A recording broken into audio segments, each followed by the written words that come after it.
Good afternoon, Raptor Freaks. It is noon. It is Sunday, and there is another Team Canada friendly game coming up in about a half an hour. Canada is in Orleans, France, once again to play against Team Puerto Rico, and that will be starting in about a half an hour. So we'll do our regular Raptor Freak business ahead of time, like the Instagram stories, the classic card of the day, and any other kind of news and notes and stuff. I'll do a preview for the Raptors Summer League game tonight at 7 p.m. against the San Antonio Spurs. All the fun stuff on the Raptor Freak channel for half an hour. And then I'll do the live call. The game is, as Tom Duke has put in the chat, the link to catch the game on YouTube on CBC Sports. There is a link at the top of the chat. So if you have any trouble trying to find where you can watch Canada versus Puerto Rico, the link is in the chat.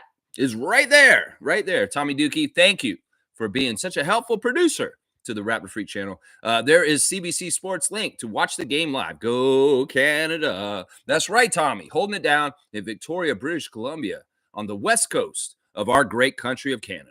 That's right. We love you, Tommy. And, well, let's see how it goes. Playing in America's team, Puerto Rico. Puerto Rico is a team that got into the Olympics in a hard way. They actually did really, really well in the qualifiers last month to get in. They beat some big-time opponents, no joke.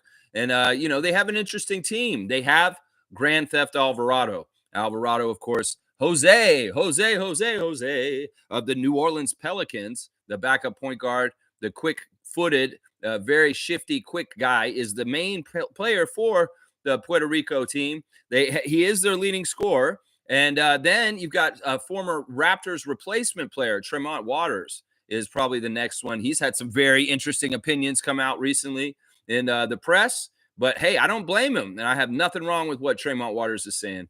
But, yeah, good stuff going on with the Puerto Rico basketball program getting into the Olympics this year. They're in, baby. They're going to be in the group with USA, of course, and South Sudan. And, boy, did something go down yesterday in that USA-South Sudan game. South Sudan arriving and saying, hello, we're here. And in some ways, it shows a team that's clawing and trying to fight for every little thing they can get against a lazy-ass team that's entitled and privileged. Yeah, you see what happens when somebody wants to work hard. You get a real scare, don't you? Yeah, that was pretty impressive.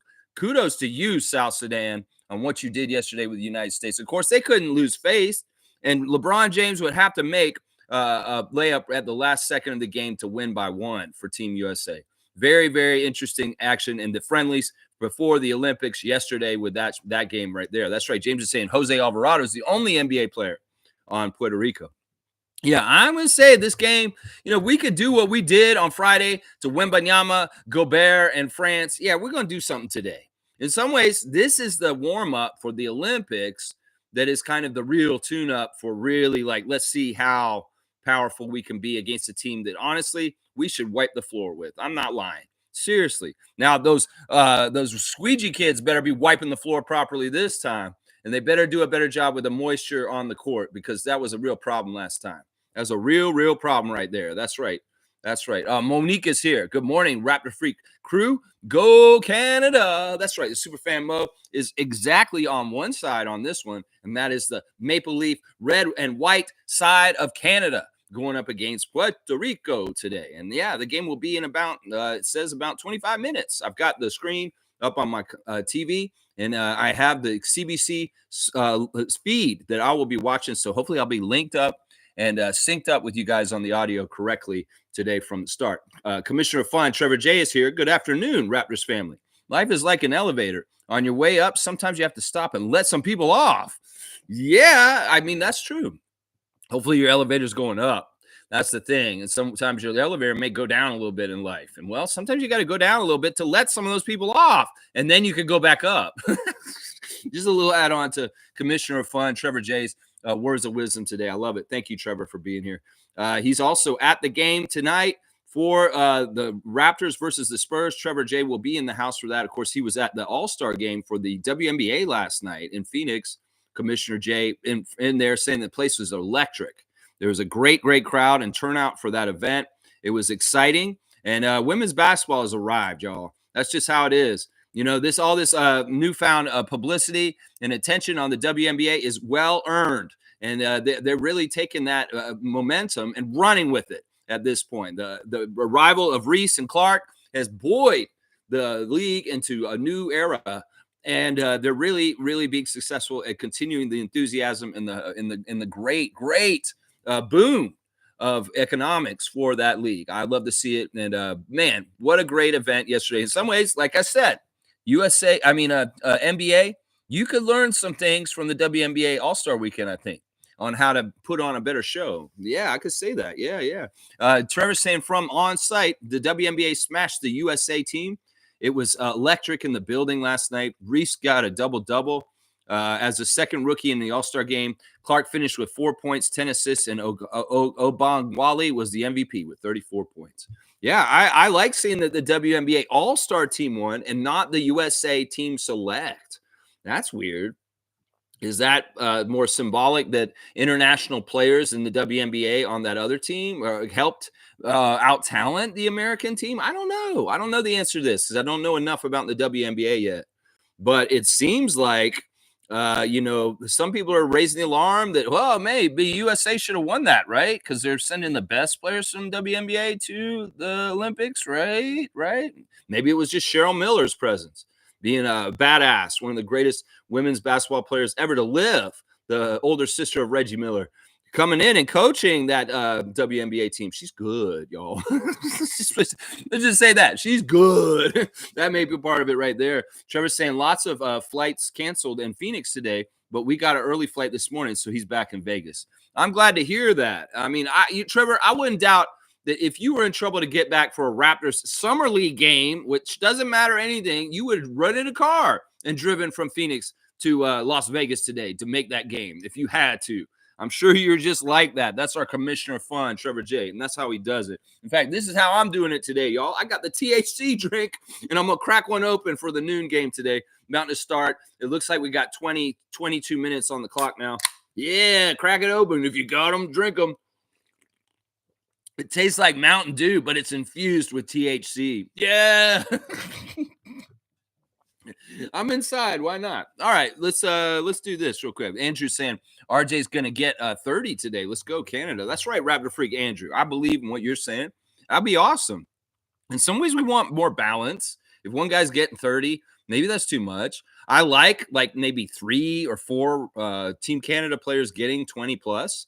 Like if like last time SGA had 26 or something, or 23. RJ had 23. And Kelly is getting close or something like that. That kind of stuff. Now, Jamal, will he be playing today? That's what we want to know. Is Jamal Murray going to be suited up and playing for Team Canada today? I hope he is. Well, I don't know for sure. In fact, I could check the Twitterverse and see if there's anything going on with Jamal Murray. Any news on that? Josh Lewinberg, you got any news on this? Can you tell me? Come on now. Can you tell me? Is the game's about to start? Let's see. I don't see anything. It looks like Savannah Hamilton's going to Europe to go to the Olympics, and she's never been to Europe in the first time in her life. So she's talking about that on her. Sam Hauser signing an extension with the Celtics. It's for 4 years for $45 million. That is in there. Of course, we see all the interviews and the praise going on South Sudan right now. Wenyan Gabriel, Carlik Jones, Luol Deng getting a lot of shine today, and rightfully so for their great achievements yesterday. Very, very good stuff. Yeah. Trevor's saying lots of basketball to watch today. Yes, there is, Trevor. Yes, there is indeed. Canada, Raptors, Basketball World Cup, under 17 women's Canada versus USA in the finals. That's right. Good job by the under 17 women yesterday, beating Spain to go to the gold medal game and compete against the USA today. Beautiful, beautiful stuff, Trevor. Yeah, Cowboys here. Good morning, Lex and Raptor Freaks. Let's go, Canada and the Raptors. That's right, 7 o'clock. We're playing the Spurs. I got their team roster right here. Stephon Castle has been taken out of competition in the Summer League from an injury. And really their main guy right now is Jamari Bouye. He's averaged 13 points in 4 games for the San Antonio Spurs. They've also got a guy named Riley Minks and Harrison Ingram, Donovan Williams, Tyson Ward, Nate Mensah, Sidi Sissoko, who was a G League player who came into the Spurs last year. He was on G League Ignite a couple years ago. Demoy Hodge, Luke Adolovich, Jameer Nelson Jr. is playing for the San Antonio Spurs tonight against the Raptors, just so y'all know. So there's a Jameer Nelson Jr., former Magic player, his son, DJ Horn, Seth Milner, Yahoon Masalaski, Ibrahim Diallo, Darren Green Jr., and Tyrese Radford is pretty much the team we're looking at. They do also have on the roster, but he has not been playing, David Duke, the 3-year player in the NBA. David Duke, with the unfortunate name, is probably the best known player on the San Antonio team the Raptors will be playing tonight. I also look out for Sissoko. He is a talent. He's got some interesting things to his game. So I don't know. This Spurs team should be very gettable, depending on who's playing. I don't think Grady will be playing again tonight. Maybe Mobo's back. That'd be great if Jonathan's back in this game, because then he can cap off the Summer League with one more game under his belt. But either way, I'm really hoping that basically the Toronto Raptors turn the lesson from Friday night, the really bad game against the Heat, into ending it on the right way. That's what they said in practice interviews yesterday, that they want to finish the Summer League on a good note and get a W on the way out. So they will be trying to win this one today against the Spurs to finish the Summer League in Vegas on the right note. So yeah, I'm looking at the Spurs sheet, and man, none of these guys are really that scary to me. I'm just saying, and in some ways, we need some guys on our team to be scary to them tonight. Yeah, Jacoby Walter. Let's go. Yes, that's right. Andrew's saying, got myself a coffee and some good basketball. Life is good. Yeah, this is the equivalent of a coffee for Lex right here. So refreshing. I can taste the dew of the mountain and a little bit of THC on the side, too. That's right. Good stuff. Amari's here. Good to see Amari Parsons. What's up, freaks? Oh, Canada. Y'all, listen. If y'all need to rent a place, get a mortgage, anything, you're looking for housing in the greater Toronto area, Amari Parsons is your guy. Seriously, look him up online, get his phone number, and boom, you need housing, you need somewhere to live. Omari can help you guys. So check out Omari. He's over in the Niagara region and on the west side of the greater Toronto area. So anything he can do to help you find housing, he'd be very, very willing and happy to help you. So check out Omari. He's great for that. I'm telling you right now. Monique's saying, I would love to see SGA go off now. Yeah, well, to see. That's probably likely. I could say that. I could say it's probably likely that SGA will go off today. Tommy Dukey's got the hats because the hats are on the wall behind me. Yes. When David and Peter came here, I tried to get them to wear the hats, and they weren't having it. They did not want to wear the cottage hats. I was like, come on, it's fun. Let's wear a hat. And none of them wanted to. Even Morgan was like, no. It was so funny, Tom.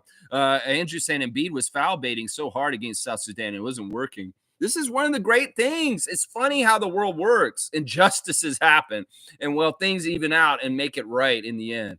You know, this punk ass wanted to come play for the United States when he shouldn't be on that team. I'm telling you, people say, no, he should be there. Bullshit. Americans that make a rationalization for why Joel Embiid should be on your team. Shut the fuck up. You can't give me a good reason why he's on your team. Well, now it's backfiring on y'all. Y'all want to be so dominant and crazy? Well, he's useless to y'all. He is useless to y'all. And y'all used up a roster spot on a big, goofy Cameroonian that can't play in FIBA because he's an actor, a bad actor, and they ain't falling for his bad acting. And, well, he's a liability. And everybody's in agreement at this point that Joel Embiid should stop starting for Team USA. Put him at the end of the bench. Let's watch him sulk and watch him look like a big dummy, crying and sad because he doesn't get to contribute to helping Team USA do the things they're going to do in the Olympics because he's useless. That's the best thing about this. We're discovering that Joel Embiid's useless in the FIBA game.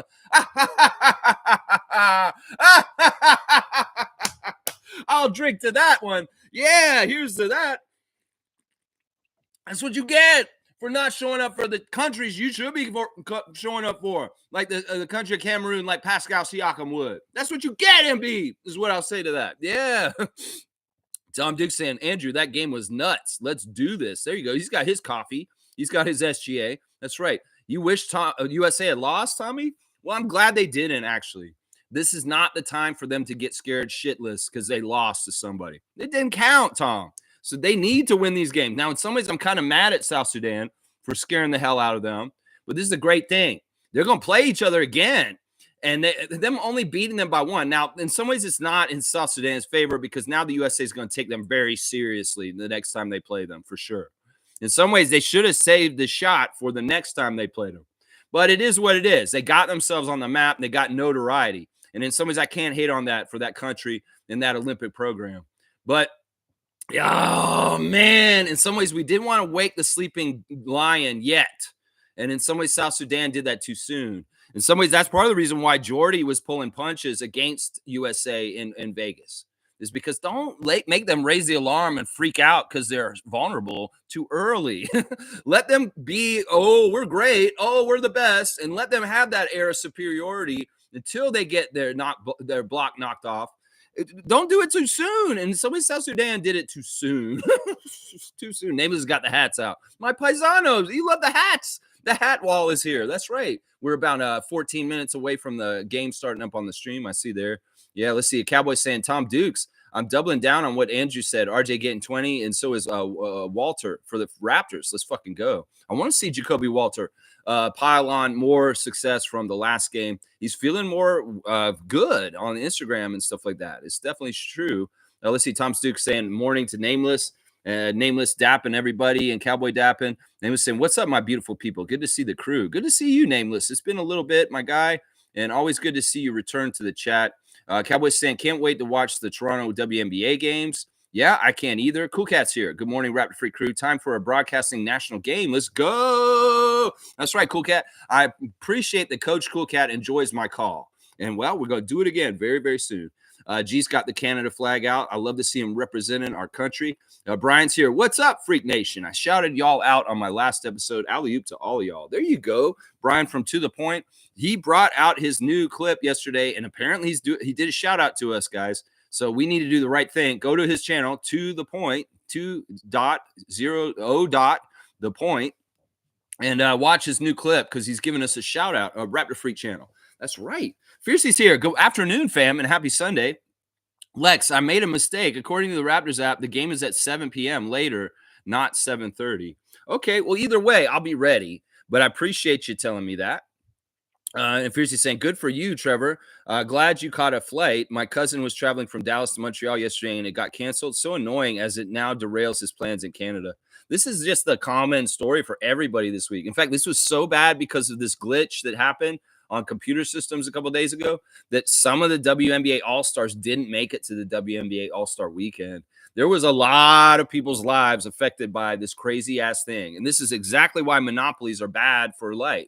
You have Microsoft having monopoly, and everything is connected to it. Well, Y2K happens a little delayed in 2024. That's what that shit was. We had a Y2K happen the other day, and it really, really screwed the world up in all kinds of crazy ways. In some ways, it didn't screw my life up. In some ways, I kind of on the side saying, yeah, corporate worlds that are screwed up by this is you get what you get. That's what I'm saying. This is just like Joel Embiid on Team USA.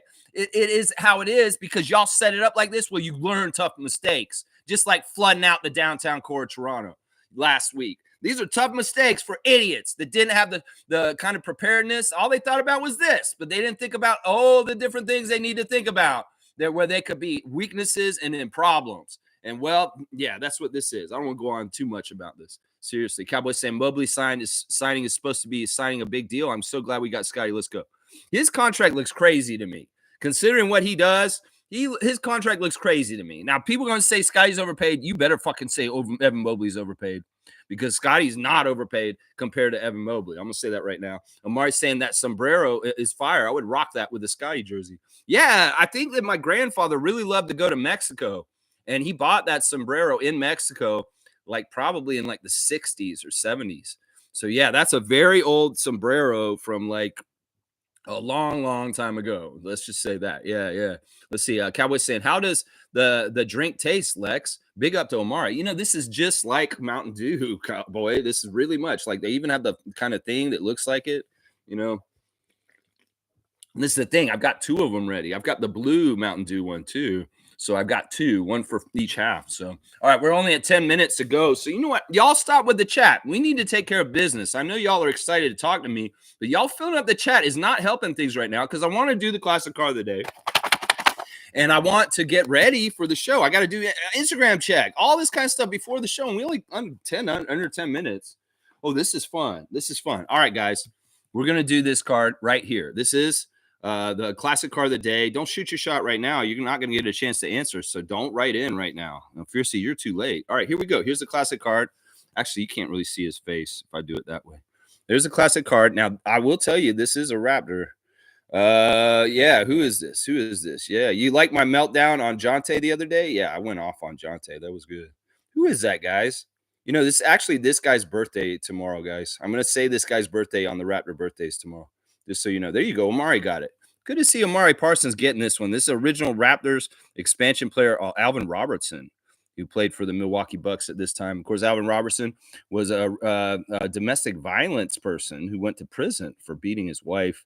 Not the most celebrated former Raptor, but he is an original Raptor. We do have to say that. Starting up, we got the guys doing the high fives in the starting line. We see the coaches saying hi to each other and coming out now. But yeah, there's Alvin Robertson. He's the classic card of the day. I'm going to say 50 points to Omari Parson on that one. So 50 points to Omari. I should write that in right now before I forget it. David's not here. He's in the middle of bridge competition, so he can't administrate the classic card at this time. So I'm going to go ahead and write it in for him right now, just because there is nobody doing the classic card watch for me. No, that's not what I wanted. 2024 7 21. That's right. All right. And it's Alvin Robertson. Excuse my burp. And we got Omari Parsons getting this one. 50 points for that classic card. Boom. All right. I just did the scoring for David since he's not here. All right. It looks like they're doing the anthems, guys. We got them all lined up. It's the same court as last Friday in Orleans. Hopefully, once again, the stupid court isn't all slippery and stupid. That'd be really bad. Really, really bad. Let's see. All right. Where am I in the chat? Let me get back to where I was like. Trevor's saying, after the game yesterday, LeBron said he loves blowouts, not this type of games. Yeah, well, he doesn't like being scared that he's going to be embarrassed by a team that has no business beating them.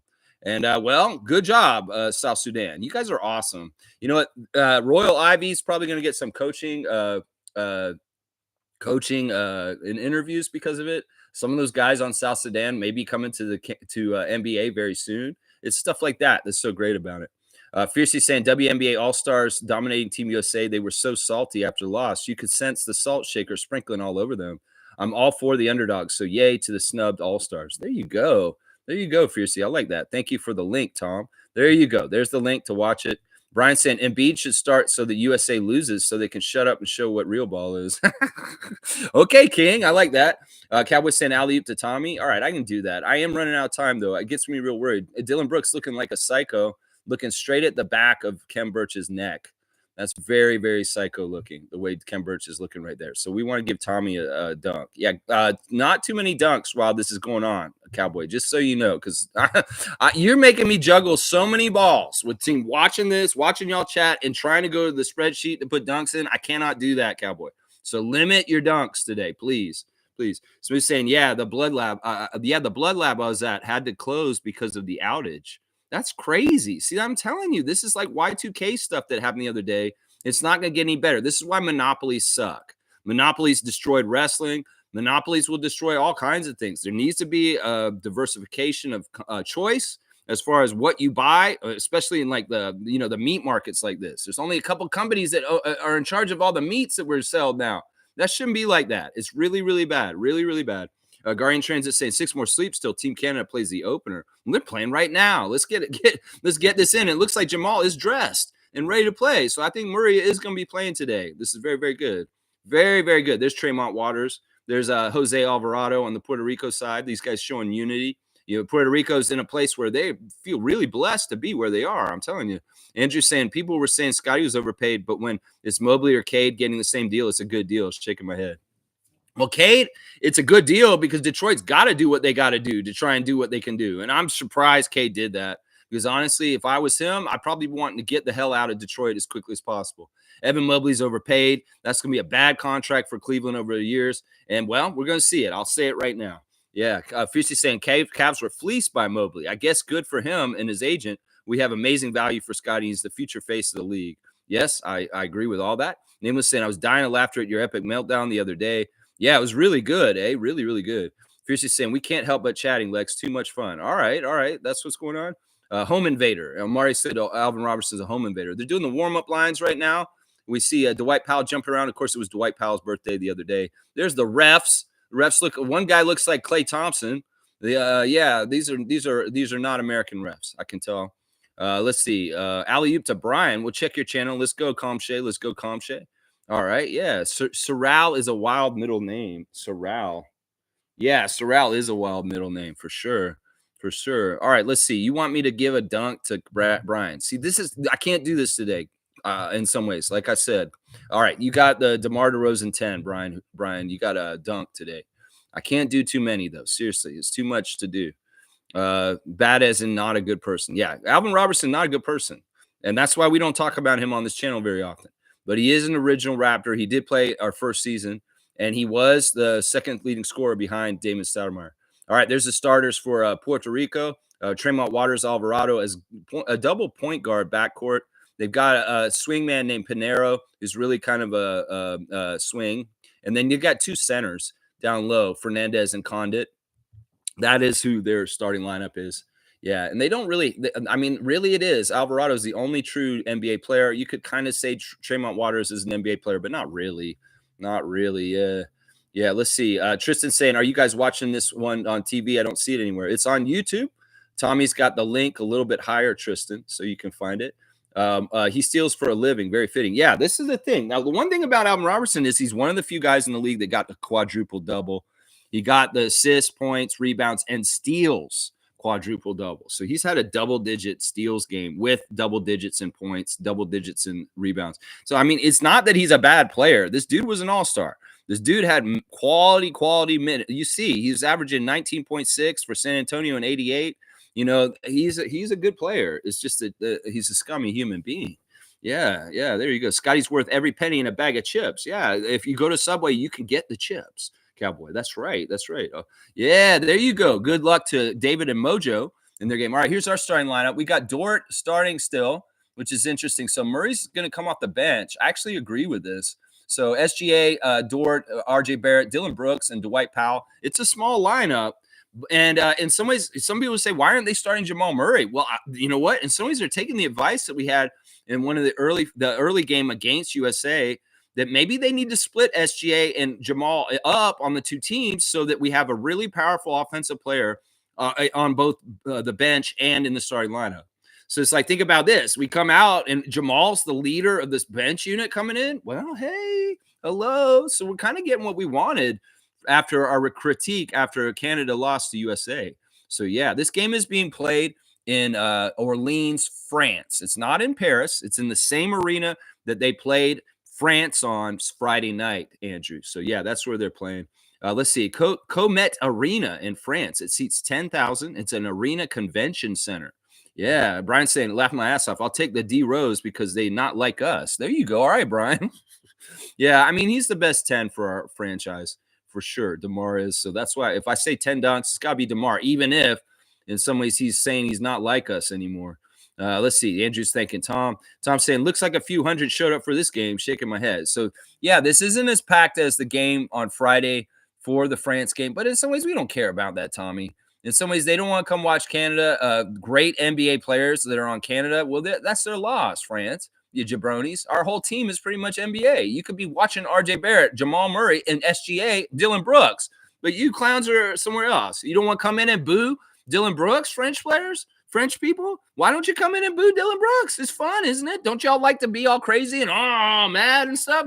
Well, come on and get mad at Dylan Brooks, the villain. Yes. It's all right. They're having the final huddle. Jordy's all business, going over some final things with his starters. But before they take the court, Andrew Nebhart's feeling loose. I can tell he looks loose and ready to go. Yeah.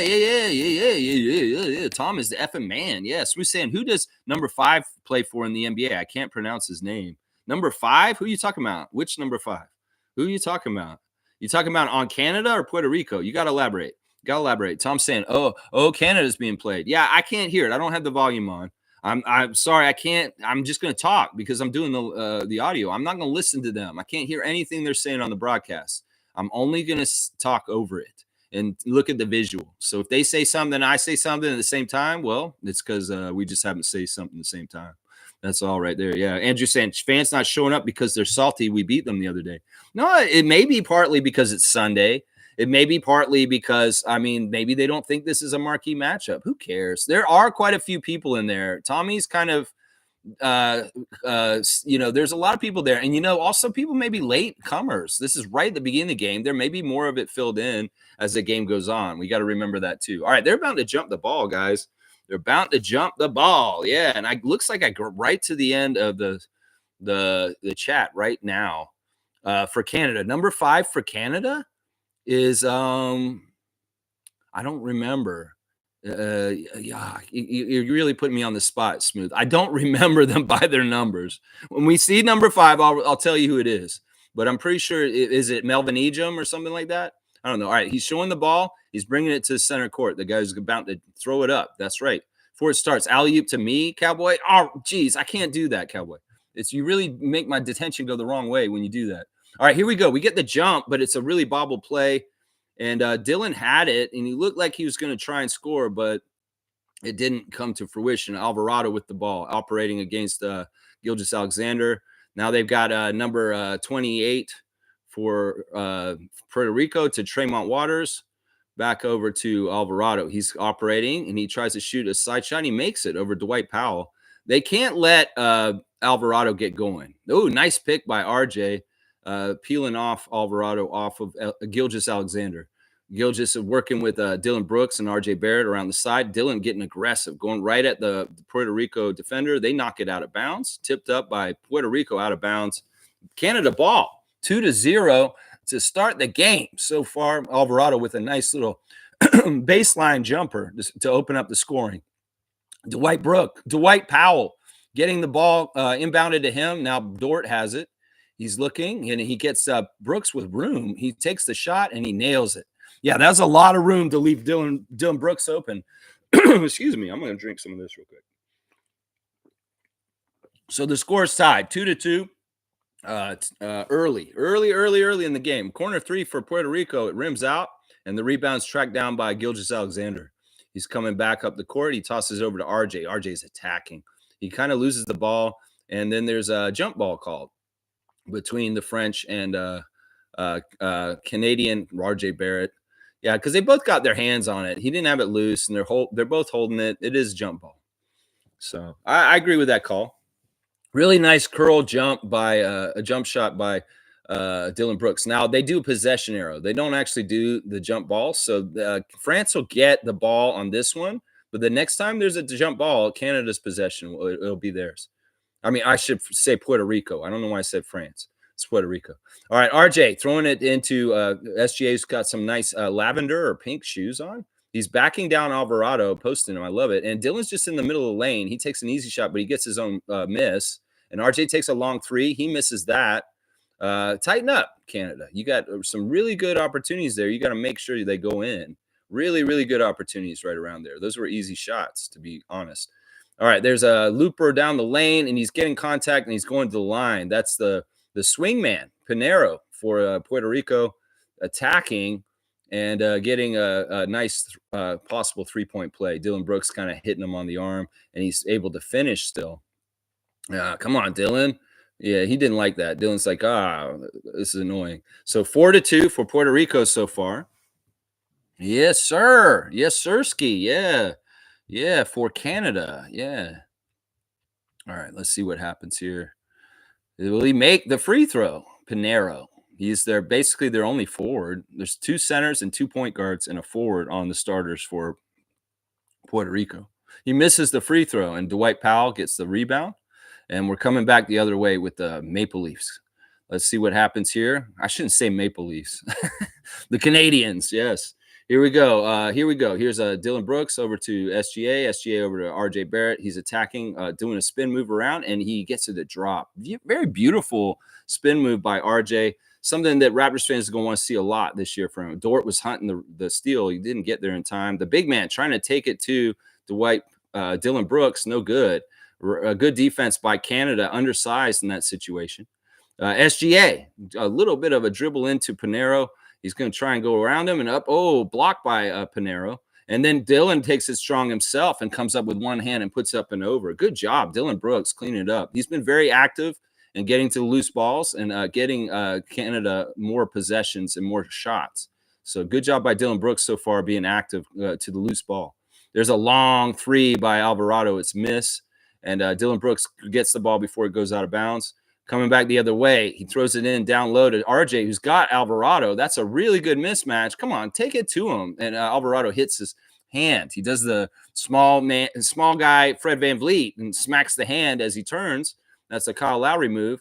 And RJ's patting him on the back of the head to show the appreciation of the astuteness of the NBA player, Jose Alvarado, to slap it out of his hand. Oh, you know you fouled me. Come on now, as RJ says to Jose. Yeah, but he did foul him before the shot, so they inbounded. Dylan Brooks goes to the lane. He's been really, really aggressive so far, going right at the center of Puerto Rico, and he's falling back, and Dylan's making the shot. I like to see it. Lou Dort with a quick foul before half court just now on Tremont Waters. Let's see how this goes here. You know, Dort may not be scoring a lot of points for Canada, but his presence and his contribution to the team is very, very necessary and very, very valid and good. Yeah, here we go. Let's see Puerto Rico working, and there's an offensive foul as RJ Barrett hits the ground. Looks like, yeah, or was that Dort? Somebody hit the ground. I think it was Dort, maybe.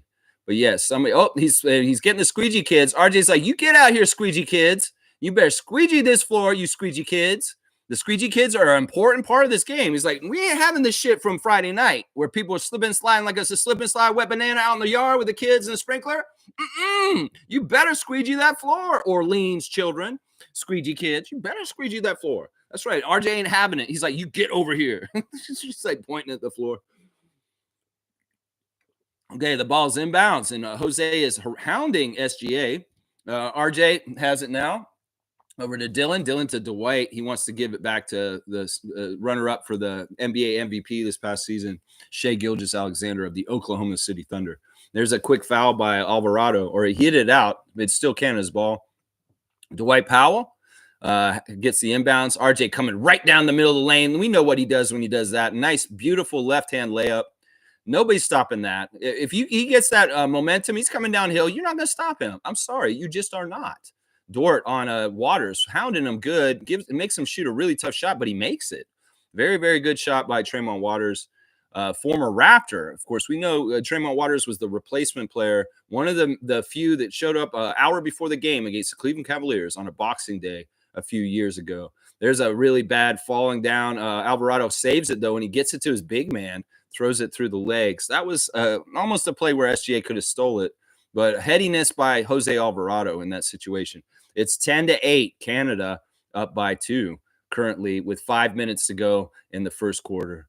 Dylan Brooks fires it over to RJ in the corner who's open, and it looked like it was going to bounce up and in, but it didn't go in. Rebounded by Tremont Waters, and Puerto Rico's coming back the other way.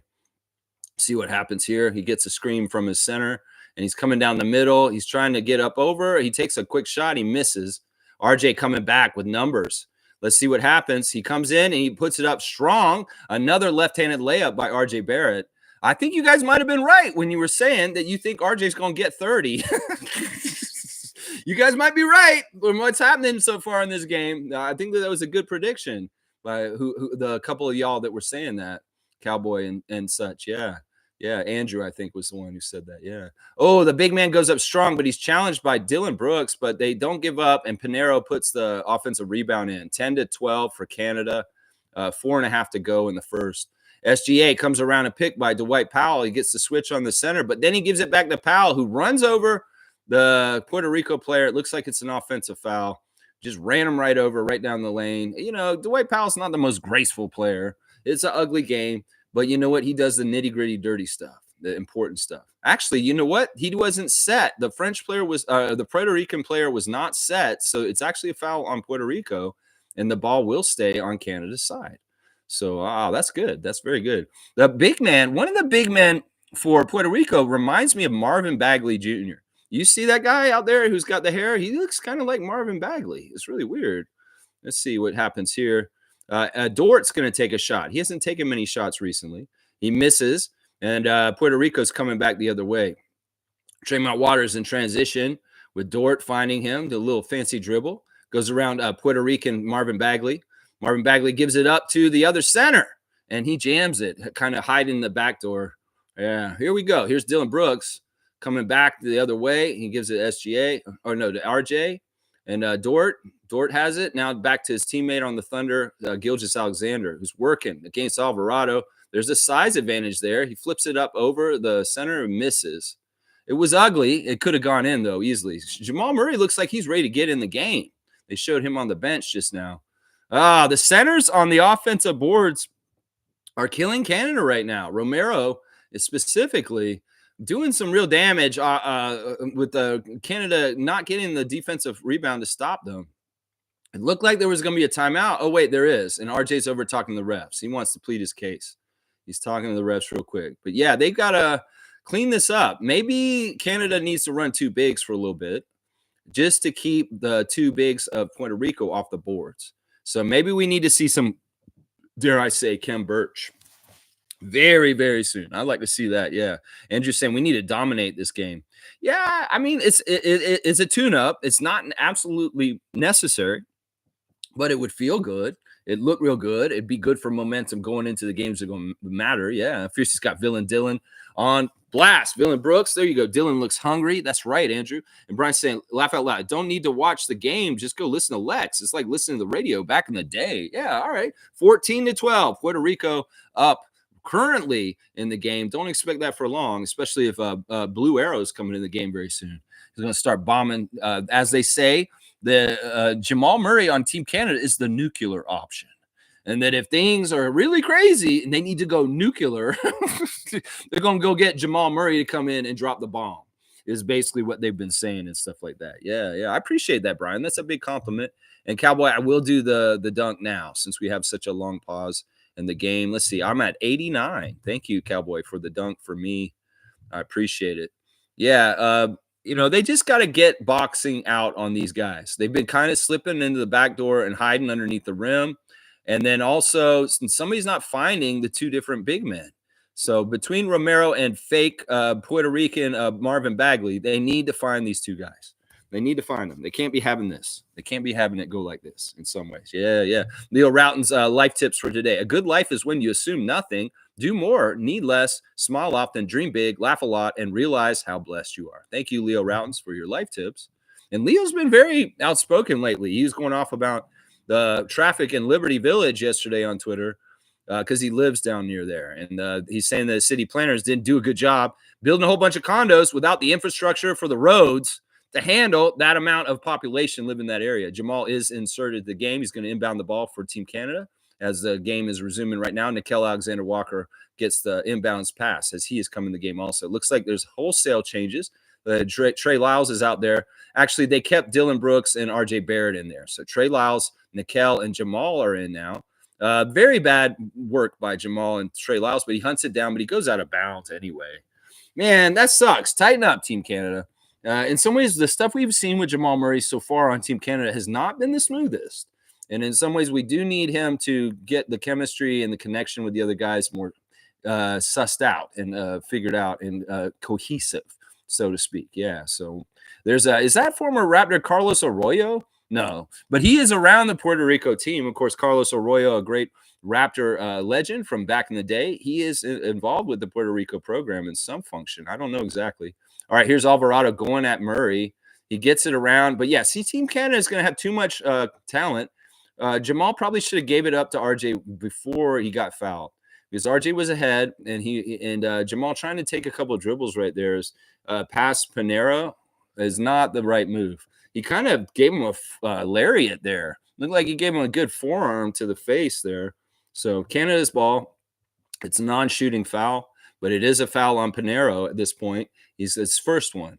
Yeah. All right, let's see inbound the ball. Let's see Murray get going here. It's still 14-12 for Puerto Rico. 3:13 in the first quarter to go. They subbed in number 24. So it looks like the Puerto Rican team may be a little smaller with only one big out there now. Let's see. Yeah, there's 2 forwards in the center and 2 point guards now. So here we go. Dylan Brooks dribbling around, moving, and he gets it over to the corner. It's off. He tips it long, but Jose tracks it down. He gives it to Pinheiro, who tries to take it to the hoop. He misses. Rebounded by Trey Lyles. Coming back the other way, Alexander Walker to Murray, who just almost bobbled it. But Trey Lyles gets it collected, and he hits the 3 at the top of the key. You know, Trey Lyles may end up being a very key player for Team Canada as the Olympics go on. His ability to hit the 3 and hopefully rebound really well for us are going to be 2 very key things. Here we go. We got Puerto Rico working at the other side. Pinheiro behind the back dribble, trying to shoot over Jamal Murray, and it rims out. There's been a lot of that. Puerto Rico getting good shots, but they're not falling down. Nikel going down the lane. He's got 2 Puerto Rican players around him, and they kind of fouled him. Right there. 15-14. Canada is in the lead at this point again. Yeah, both Pinheiro and the center kind of hounding him on the way to the basket there. Yeah, nice shot by Lyles. You know, if you're a top of the key one, Nebhart's coming in the game now, I believe, for Dylan Brooks, and RJ Barrett coming out also. Let's see who the other guy who came in is. Probably Kelly Olynyk. I'm going to guess that Kelly's in now. Yep, there he is. There's the big captain for Canada, Kelly Olynyk, number 13. There's a missed free throw by Nikel. Nikel, make that free throw. Come on now, Alexander Walker. Yeah, you got to make that free throw. That's right. Alan's saying USA barely beat Sudan. Yeah, an upset can happen. No guarantee USA wins gold. I'm with you, Alan Tam Bam, son. I made a bet earlier this summer about Team USA, and I'm still hoping I'm right. All right, Nikel makes the second one, 16-14, 2-point lead for Canada. Come on, let's make it more of a blowout. Andrew wants a blowout, guys. So come on, Canada, let's do this. Come on now. Make it we bust it open at some point during the game. We'll bust it wide open and get a huge lead. Alvarado gets 2 shots on the basket. He's not going to miss the second one. That's why Canada's got to dedicate themselves to defensive rebounding and stop these offensive rebounds Puerto Rico's getting. It's not good. So people like Trey Lyles, Kelly Olynyk, they got to get those boards. Nice little spin move by Trey Lyles away from the defender towards the baseline off the glass. Very, very good, sound, high percentage shot. And he took his time and he took what they gave him. So very, very good stuff by Trey Lyles right now in this first quarter of this game off the bench. Let's see, coming down the lane, Puerto Rico lays it up and in. Yeah, the defense of Canada is not as good as it was against France right now. And maybe it's partly because the strength of the Puerto Rican team is at point guard, and hounding the French point guards was easier. So in some ways, the game plan of Canada in this game is way different than playing against France on Friday. So Puerto Rico, the strength is at point guard. We're going to have to do something with their bigs and try and beat them down there, or maybe in the mid-range game with people like RJ Barrett, SGA, and Jamal Murray. So we got to do better defense on these bigs for Puerto Rico. They should not be killing us like this. This is no good. Andrew Nebhart at the line. He was going to make the first one, but it came out. Number 19, Nebhart for Team Canada, appearing on the Olympic team for the first time, and hopefully many, many times coming in the future for Mr. Nebhart. There he goes. He makes the second one, and it's a tied game, 19-19. With a minute 15 to go in the game. Alvarado pushing the ball right down the lane, and he gets it out to the corner, and the 3 rattles in. So Puerto Rico's playing some gutsy play. Number 24 hitting that 3. Nikel's bouncing around, trying to get somewhere. They hit a hand on it. Jamal hasn't done anything for Canada yet, really, in some ways. Kelly has it. He almost lost it. Lyles back to Nikel. Nikel into Lyles. Lyles and Nikel. Nice 2-man game. Very, very easy layup for Trey Lyles. I like seeing Trey Lyles getting the easier baskets. Now we're hounding them. This is the kind of defense on the guards that we saw on Friday with Nebhart in the backcourt all over 24. And there, Kelly got the ball just thrown right to him. And Jamal's coming. He's going to give it up to Nikel, and Nikel is jamming it down with the left. Very, very nice breakaway play. In some ways, this is how we're going to break this game open, is with the talent and getting steals. And in some ways, Puerto Rico will get tired by the end of this game. Watch. And Canada will capitalize. So 23-22, Canada's up by 1 now with the first quarter closing out. And we got the last 10 seconds right here. Let's see what Puerto Rico does with the last possession. Trey Lyles goes for the steal. He doesn't get it. And they come down, and he misses the layup, number 32. But there is a foul call, it looks like. The foul is going to be called on Kelly Olynyk. And Puerto Rico will go to the line with a chance to take the lead or at least tie the game with 2 free throws. Yeah, nice fast break by Canada, being unselfish. Very, very good job finding Alexander Walker and letting him finish on the break. All right, the first free throw by Condit is bad. So they have a chance to tie it. They don't have a chance to take the lead at this point. Let's see, 5.6 seconds on the clock. Let's see how Canada deals with that after the free throw, whether he misses or makes it. Yeah, he's probably going to make it. But if he doesn't, well, there he is. He made it. All right, they got less than 6 seconds to get the ball at the court. They're down. They're tied, 23-23. Here comes Jamal. 3, 2, 1. What you gonna do? Nuclear option? It looked good. It almost went in, but no, it didn't go in. So the score is tied after 23-23. Canada and Puerto Rico. So yeah, it may be that they're gonna play very close with us. The first quarter like this.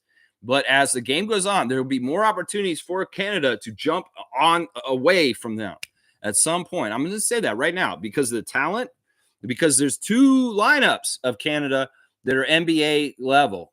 And that will give Canada an advantage over the time of the whole game because the best players for Puerto Rico are going to do so much.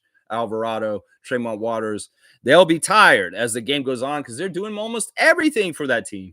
And meanwhile, we've got different guys in different places of very good talent spread out across 10. That's going to be the key. That's going to separate things, and we're going to bust this game open at some point. It may even be in the next quarter, guys. I'm going to predict that right now, that Canada is going to bust this game open, and they're going to win by 20 points by the end of this game. I'm going to say that right now from what I'm seeing in the first quarter, even though it's tied right now. That's right. That's right. That's right. Smooth saying Canada could be a gold, silver if they go into every game with intensity. They will be in the gold medal game. They do have a very good chance, and we're getting respect. We are considered the 3rd best team going into the Olympics behind Serbia and USA. And I mean, in some ways, that's kind of like that could very well be the medal stand right there. So we'll have to see how it goes. But I agree with you, Smooth. We've got to come correct every single time. We've got to come in with that intensity that you're talking about. That's for sure. Yeah, Andrew's saying, yeah, Jamal almost looks out of rhythm.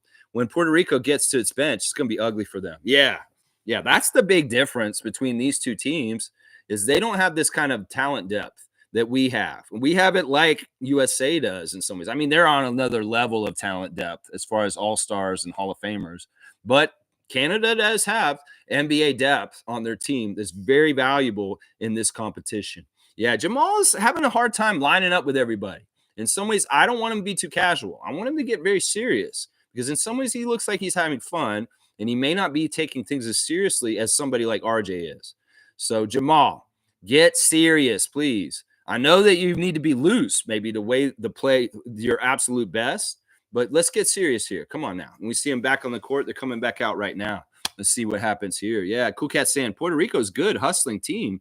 Sudan's new on the scene, almost took USA's guts. Level of global basketball is exciting. In some ways, this is way more fun than watching the NBA. Seriously.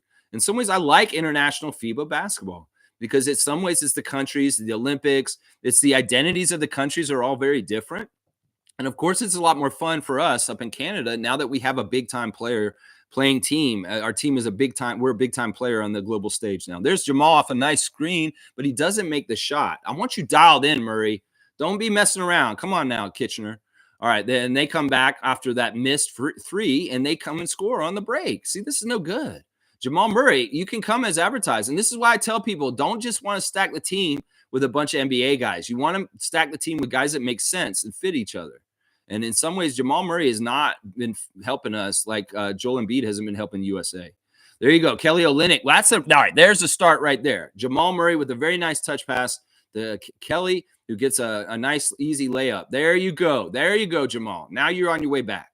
You see, I want to talk only good things about you, my guy. I really do. I don't want to see you disconnected. I don't want to see you missing shots. Now, Alvarado gives it up to the big man on the side, 24. He misses that one. And there's a big rebound by Kem Birch, who's been inserted into the game. Here we go. We got Nickel Alexander-Walker. Or wait, no, that is not Kem Birch. That's still who is that? Is that Trey Lyles still? Okay, that's Nebhard coming down the court. No, that's Nickel. Sorry. All right, I'm a little off right here. He missed it, though. But 27-25, Canada has got the lead by 2 right now. Here we go. Number 12 for Puerto Rico, taking the 3, misses. But it looks like there's an offensive foul. Somebody put Alexander Walker on his butt. and that was Romero. Romero, number 28, with the offensive foul. It's Canada's ball now. That's kind of a flop move, but he did hit him hard with the shoulder. He did hit him hard with his shoulder. Nikel's playing really good in this game. Alexander Walker has not played well for Canada so far in this summer. And this is the first big game that Nikel Alexander Walker has looked very, very good for Canada so far. Yeah. All right, here we go. Andrew Nebhart working against Tremont Waters. He gives it to Nikel. Nikel out to Kelly Olynyk, who gives it to Jamal Murray. Let's see what Jamal does here. His skill. Trey Lyles gets an open three, and he nails it. Nails it good. Trey Lyles and Nikel Alexander Walker off the bench in this game. Huge for Canada so far. 30-25, 5-point lead for Canada. And this may be starting to grow, guys. I think Tommy Dookie may need to go tap the maple tree out in the yard and get that big keg of 100% maple syrup, because in some ways this score could start going up like higher with the lead for Canada very soon, because this may be about when the talent just starts taking over. There's a broken play and Canada has the ball on a turnover. And Jamal's got it. He's doing a little bit of fancy dribbling. It looked like he could have taken the quick three there, but he didn't. Nikel's setting up Trey Lyles on the post, and he's working around, and he got fouled on the floor. So it shouldn't be a free throw. Yeah, I'm liking what we're seeing in the second quarter so far. It looks like Canada's taking a more initiative on trying to get to the loose balls and the rebounds and not allowing the hustle of Puerto Rico to beat them. In some ways, Puerto Rico is going to get tired, and they won't be able to hustle to everything like we can with our depth. So Canada inbounding the ball right now, Nebhard into Trey Lyles. Kelly Olynyk was directing things. Nikel with a beautiful pass right through into Trey Lyles, who gets an easy dunk. So, yeah, Lyles is having a big game right now. He's probably got about 11 points at this point. I don't have the box score in front of me, but it's a 7-point lead now for Canada. And this is exactly what I just predicted at the break. I'm saying they're going to break it open, and it's going to be a big lead soon. Watch, guys. You can feel it. You can feel it, and you can feel it, Phil Collins, in the air tonight. That's so stupid that I said that right now, but it is funny. Yeah, let's see. Cool Cat saying, okay, Andrew saying, I wonder if Jamal is still a little hurt. I think he is on the down low a little bit.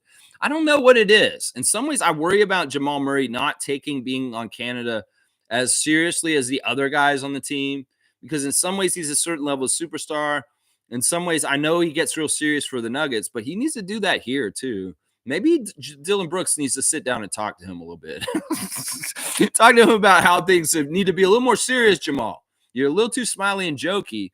Get more like RJ and get real crazy. Yeah, Nameless has got the flag out. I love to see the national pride for Canada today against Puerto Rico playing basketball, senior men's basketball today. Brian saying, Leo gave me great advice when I was 13 and beat him as a coach to go 1-2 against him. So Brian was playing when he was younger, and Leo Routens was around him, and he gave you some good advice. That's cool. That's cool. Yeah, we have one of our people in the channel, Peter Saborin, went to Leo Routens basketball camp in like the early 90s, before the Raptors even existed. And we were talking about his experience at Leo Routens basketball camp before the NBA was even in Toronto, which is pretty cool. Tremont Waters inbounding the ball for Puerto Rico as they come back the other way. 7-point lead with 7.5 to go in the half. Canada is up, baby. Let's go. All right, let's see how they work the ball. We got Jamal still out there. Trey Lyles, Andrew Nebhard, Kelly Olynyk, and Nikel, the 5 for Canada. There's a quick score by Puerto Rico, closing the lead down to 5. So let's see if Canada can answer with a big shot. Jamal Murray has the ball. He's coming around a screen by Trey Lyles. He gives it to Kelly Olynyk, who comes up and curls quick on a 3. Doesn't make it. Trey Lyles tips it out to Andrew Nebhart to keep the possession alive for Canada. He gets it right down in low again. This has been a really good spot for Trey Lyles, but he misses that short one-handed shot. And in transition, Puerto Rico trying to get away with something. Nah, you get hit the rim there. And Canada gets the rebound. Nebhard fakes a pass to Jamal, but it goes out of bounds. It may be Puerto Rico's ball, actually. Yeah, he faked like he was going to give it to Jamal, but Puerto Rico didn't bite. So, actually, they're going to put him on the line? Oh, no, they're inbounding. Canada's going to inbound the ball. I was about to say. Sometimes it's confusing when they call shooting fouls and non-shooting fouls. And like I said, I'm not hearing anything of the audio. I'm calling this game purely on the visuals. That's it. Okay, we got Olenek getting the ball on the inbounds right back into Andrew, and he has a very beautiful behind the back pass to the dunker, Dwight Powell, who's just been reinserted in the game. So, yeah, back up to a 7-point lead. What a beautiful teamwork play by Canada right there. I really love the passing right there.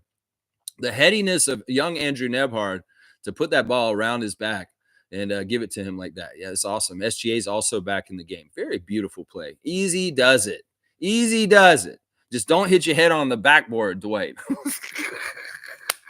I'm sorry. I'm never going to let him live that down. Tremont Waters throws the ball in for Puerto Rico, coming back the other way. Canada now with a 7-point lead. Let's see if they can add to it with some good defense. We see SGA hounding the defender. And Marvin Bagley for Puerto Rico throws the ball out of bounds. Unfounded. There you go, Canada, number 2. SGA. Thank you, Tommy Dookie, for the SGA. Casey Bannerman jersey I'm wearing. You guys get Casey Bannerman gear. It's awesome. And this is a beautiful Team Canada SGA jersey that our good friend Tom Duke gifted me. What a nice guy Tommy is. All right, SGA working. The number 2 that I wear, he wears, and he doesn't make the layup, but Kelly's in there to tip it. Nobody, that's bad. They didn't make that one. All right, get back. Don't be lazy. Get back. Tremont Waters trying to push that ball up the court. He's coming quick. Watch out. Look at that crazy layup. That looked like Damon Stoudemire, a la 1995, that move just now. SGA throws it in to Kelly, who's not ready for the pass. And Kelly's pleading his case with the ref, but he's like, come on, what's going on here? They're going to give the ball to Puerto Rico. I think it's partly because Kelly was stepping out bounds when he caught the ball. Oh, it went off Kelly's shoulder and it just bounced out. Okay, that's what happened. Look at that defense. Is that Nebhard chasing down the ball, trying to get at it? Yeah, the Puerto Rican coach looks a little exasperated. He's like looking like this is a long day at the office, Canada. Okay, Dylan and RJ are back in. Kelly's going out. Let's see. So we got SGA, Lou Dort. We got the starters back in pretty much. Starters are back in for the rest of the half pretty much. So let's see if they can really increase this lead. The 7-point lead for Canada right now, 34-27. 5.5 minutes to go in the first half. All right. Puerto Rico's working around the edges, trying to get some crack in the Canada defense. There's none there. They take a shot. The shot's bad. Dwight Powell's rebounding it. Dylan Brooks has the ball. He shovels it to Dwight, who gets hammered on the back by Bagley, and he's up real quick. Looked like he was going to come at him, but nope. He's just showing that he's an agile young man and that, you may put me on the ground, but I'm going to get right back up real quick. That's right. It's not how you go down. It's how quick you get back up. And Dwight Powell showing that. That was a little bit of a dangerous play, and it was kind of dirty. And, Dwight was in a very precarious spot, but he's going to go to the free throw line. How dare you, Puerto Rican Marvin Bagley? What did you do this? You guys like that I'm doing this? Puerto Rican Marvin Bagley and this Puerto Rican Paul Reed is leaving the game now, too. Yeah. That's only because his name's Reed. But, yeah, no disrespect for people. I'm just trying to have fun here. That's right. Dwight Powell at the line. Let's see what he does. Make this free throw. Come on, Powell. It's your birthday. It's your birthday. He made that one. There you go. 36-27. Let's make this a nice 10-point lead. Oh, wait, no, 35-27. Yeah, let's make this a 9-point lead. Real quick here, Dwight. That's right. That's very cool clips of them celebrating his birthday yesterday in France. I saw Andrew Nebhard, Melvin Ejim, the Scrub Brothers, all sitting around in a French bistro on an outside cafe, celebrating Dwight Powell's birthday yesterday in France. That's a beautiful thing. Missed a free pointer by Puerto Rico, and Canada almost loses out of bounds on a miscommunication between Brooks and Barrett, but Dort chases it down. Dort for 3, wide open. That should have gone in. It did not. It looked good, but it didn't. Alvarado coming back the other way. He's going to have a lot of minutes today, Jose Alvarado. Yes, he is. They're passing around. They're going to take a corner 3. Let's see if it's any good. It does rattle in. Way too lax on the defense there, letting that guy shoot that 3. The lead is back down to 5. Canada 35-30, 4:40 to go in the half. Here's Dylan Brooks to Dwight. Luke Getz is looking for the shot again. He gets it over to Dylan, who's wide open. You better make that, Brooks. He's off to the left. But Powell tips it out to Dort, who saves it. SGA is going to operate this time. He's coming into the lane. He puts it up off the glass. It doesn't go in, but there's Powell again tipping it, but this time Pinheiro chases it down. But wait, Dort says, it's my ball, motherfucker. And yeah, he shoots a 3, but he misses. Lots of shot attempts for Canada, but they're not executing. It's too bad. SGA bobbling, making a Jose mess up his dribble as he's attacking the rim. 32 takes a shot, but there's a foul on the 3-point shot. That's a horrible foul. If they're going to get 3 shots, that's a horrible, horrible foul. Dylan Brooks fouling Ortiz. Really dumb, Dylan. What are you doing, my guy? 2 fouls on Dylan so far in the game. But yeah, what are you doing, Dylan? Come on, man. That's a dumb foul. Why would you do that? He's more than likely going to miss it anyway. You know that. So why did you hit his hand? Seriously, come on now. He misses the first free throw. So, hey, that's all right. 35-30. Under 4 minutes to go in the half. All right. Canada's showing some good fire and aggressiveness in this one for most of this quarter. But recently, they look like they're lagging a little bit. I don't know. It's the starters came back in and they're lagging a little bit. Jordy's looking confident, though. He doesn't look like he's too upset about the game right now. Nate Bjorkgren, of course, to his left, a former Raptors assistant coach. And Marvin Bagley's has some words with Dylan Brooks. Dylan Brooks is like, come on, man. You're not even in my league, bro. I'm not even going to talk to you. It's like, who are you to talk to me on the free throw line about stuff? No, I'm Dylan Brooks. I've got the hate of most of the world. Just not Canada and not in Houston. Those are the places where they really like me. But yeah. All right. So this guy makes the second free throw. He is getting 3 free throws. So it's 35-31, 4-point lead for Canada at this point. Still under 4 minutes to go. And the second one is good. So he's cut it down to a 3-point lead, 35-32. Canada, and Dylan Brooks is looking like he's got some shady stuff to do to them now, maybe because of the trash talking. All right, so Dwight gives the ball to RJ. He's coming right down the lane. He kicks it out to Lou in the corner, who misses the 3. But there's some sort of, oh, wait, they're going to say that Lou Getz stepped out of bounds when he kicked his foot back to take the shot, and that it's Puerto Rico's ball. That's no good, man. Canada's got to tighten up. Now, this is this kind of game for these kind of mistakes. Go ahead and get them out of the way now when the game don't count. But yeah, this is the kind of game film that you're like, yeah, what did you do, Dort? You play in the NBA. You're not supposed to step out on a 3-point shot when nobody's right near you. You know, that's not good.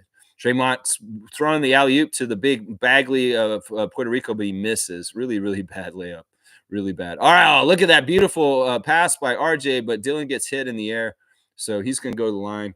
Really nice transition play right there. RJ Barrett looking out for his teammate, Dylan Brooks, and getting it to him, and him getting the line. Very, very good stuff.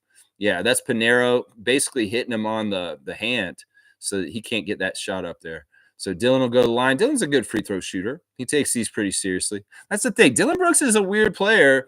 He's very, very serious, and in some ways he does back up what he talks. But yeah, Dylan's a very, very good free throw shooter. Good job on that free throw right there. Yeah, yeah. Cool Cat saying Jamal does not have time and chemistry with the team like other players. FIBA basketball is everything or all parts. Yeah, I mean, we'll just have to see. Maybe Jamal can do little things and the smart things in certain ways that can really help the team. Maybe it'll be a wake-up call for him. Dylan makes the second free throw, is back to a 5-point lead, 3.5 to go in the half. Yeah, I don't know. We'll have to see what happens with Jamal Murray. And I think that he's going to really come up big for Canada at some point, and he'll be a hero. Watch. Look at this horrible. They have a real blind spot with that pass at the top of the key where they keep throwing out of bounds. That is very embarrassing. That turnover that just happened to Puerto Rico. Tremont Waters, this is why you're not in the NBA. Right there is why, right there. All right, SGA coming across. He gives it to Dwight. Dwight is at the top of the free-point line, and now RJ's looking to work around him. And he throws it up high and gives him a tip, but it's not. Dwight Powell doesn't have those kind of ups. You could do that for Scotty this year, RJ, but don't do that for Dwight. Maybe Ulrich, too. You can throw that one for Ulrich, too. Yeah, here we go. RJ coming back the other way because Puerto Rico scored. It's 37-34. SGA over to Dylan in the corner, and he nails the 3. Brooks is money in that spot. They know that. So good job, Dylan Brooks, putting Canada back up by 6, 40-34. 2.5 to go in the first half. Tremont Waters working against Dylan Brooks. That's not fun. And Lou Dort. Yeah, that's no fun for a point guard like Tremont, but he kind of split him. He got through there. Pinero for 3, and he nails it. That's no good. Puerto Rico's making too many three-pointers in this game. That is the thing that's keeping them in this. So it could be at halftime, Jordy's going to get Team Canada to refocus on defending the three-point line because in some ways they're getting too open with their shots on the three-point line. RJ making a nice, strong move in the lane, and he gets fouled, put on the ground. He did not make the shot, though. 40-37, 3-point lead for Canada right now. Yeah, RJ sacrificing his body, putting it on the floor, doing what it takes to try and win. Now the squeegee kids are out as RJ's directed them. You better get that floor clean, is what RJ's saying. And Alvarado wants them to go through the. He's talking to Tremont Waters. It looked like he wanted a review or something for a second. All right, RJ taking the free throw, and he makes the first one. Very good. All right, so we're back up by 4, 41-37. Jamal Murray's thinking about life right now, it looks like. Let's see, RJ Barrett taking the second left-handed free throw. And that's good also. 42-37, 5-point lead for Canada. Let's see if they can still build on it. Closing out the quarter is real important, Canada. You don't want them to take the lead or close the gap. You want to increase the gap. So play really, really good and close out this first half real nice. Yeah. All right. The defense is looking good. Although Tremont tried to find a spot, he's trying to shoot around, go around Lugetz. He throws it out of bounds though, and it's going to be Canada ball. So yeah, Tremont just went into no man's land. He had nowhere to go, and he couldn't get the ball around to the guy in the corner. So good job by Canada making things hard for him. SGA coming back the other way with Alvarado on him. Let's see what happens here. To Lugetz. Lugetz over to RJ. RJ comes around Dwight screen, and he's going into the lane himself, puts it up off this left hand. And that looked like goaltending, but RJ gets his own shot and puts it back. Yeah, there was something weird right there. Somebody hit the rim while the shot was supposed to go in. So what is the call there, refs? I would call, like, if you grab the rim when the shot's up there. Okay, that was Dwight that grabbed the rim. Never mind. Well, either way, it looks like there's gonna be a foul on the Puerto Rican team, and that RJ's going to the line. So it's all good. Now Pinheiro has 3 fouls. He's got to go sit down. He's actually been one of the better players for Puerto Rico tonight.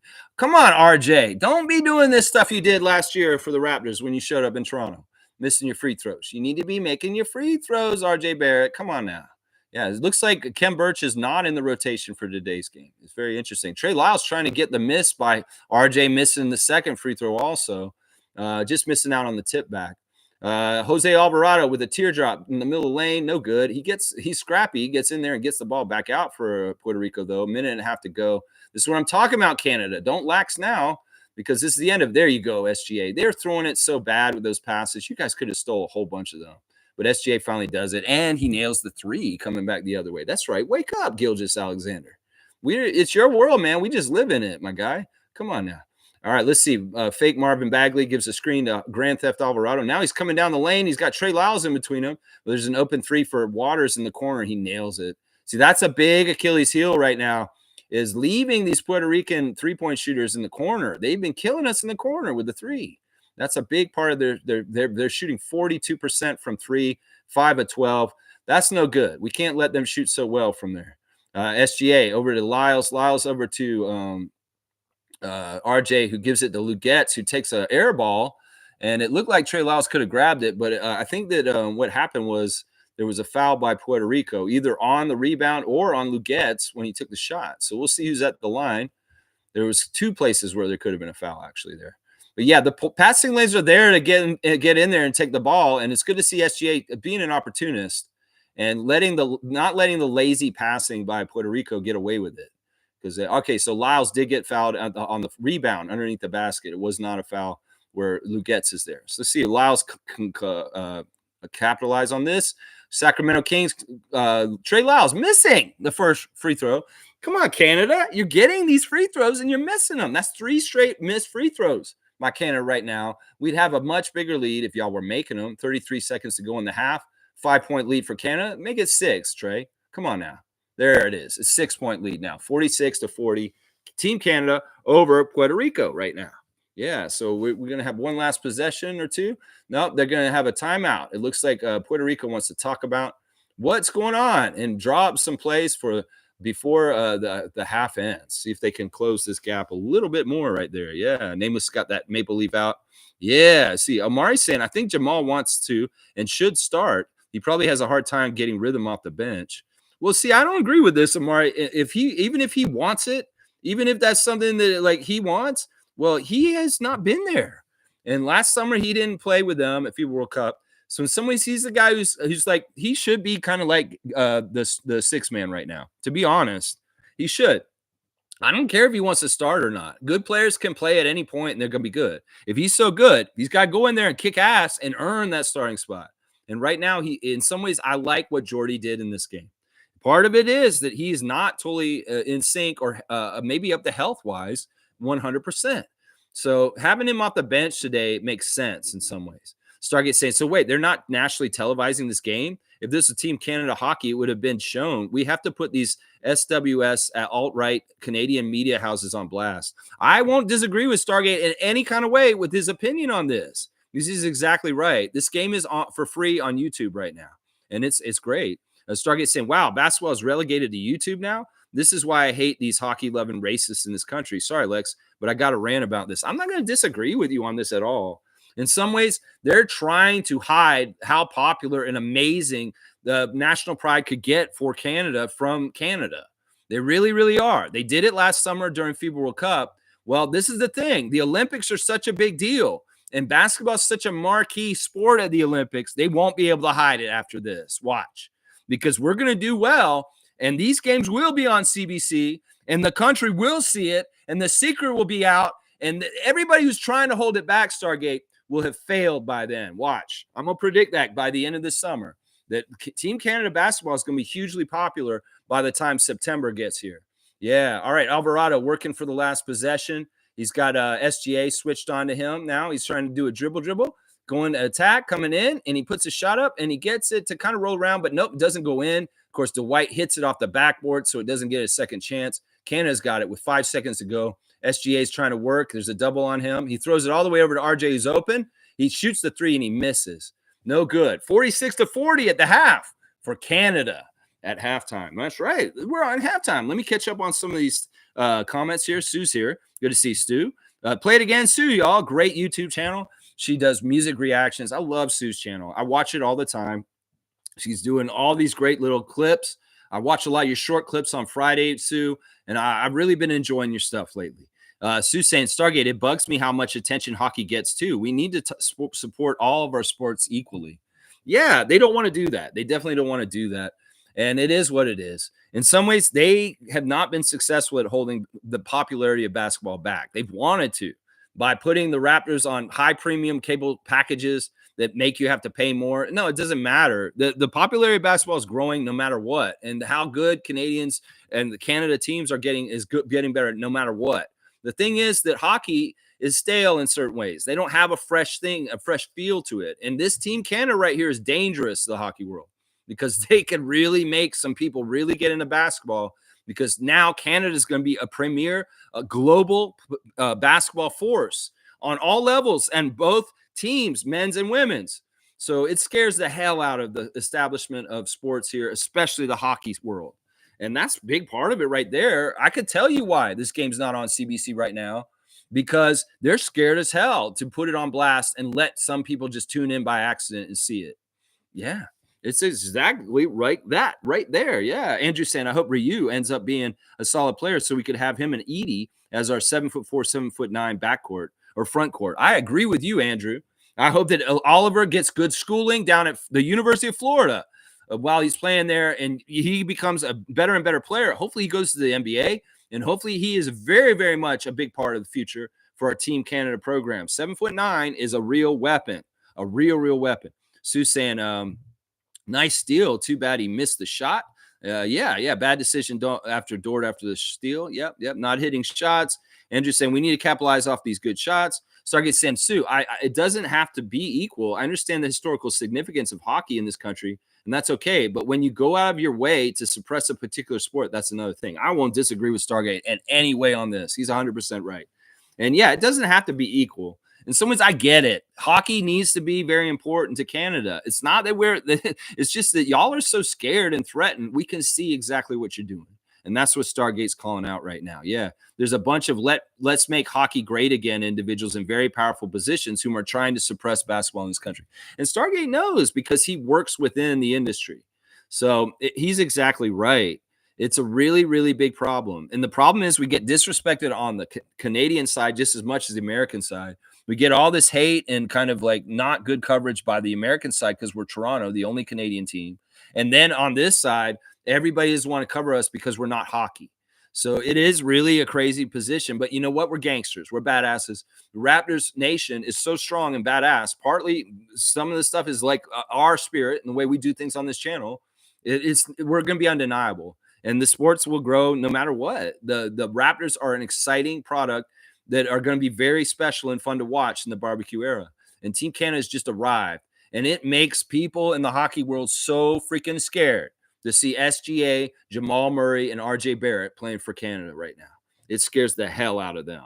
And that is a big part of it right there. Yeah. Sue's saying, Stargate, we have a historical significance with basketball too, with a Canadian inventing it and the first NBA professional game being played here. Yeah.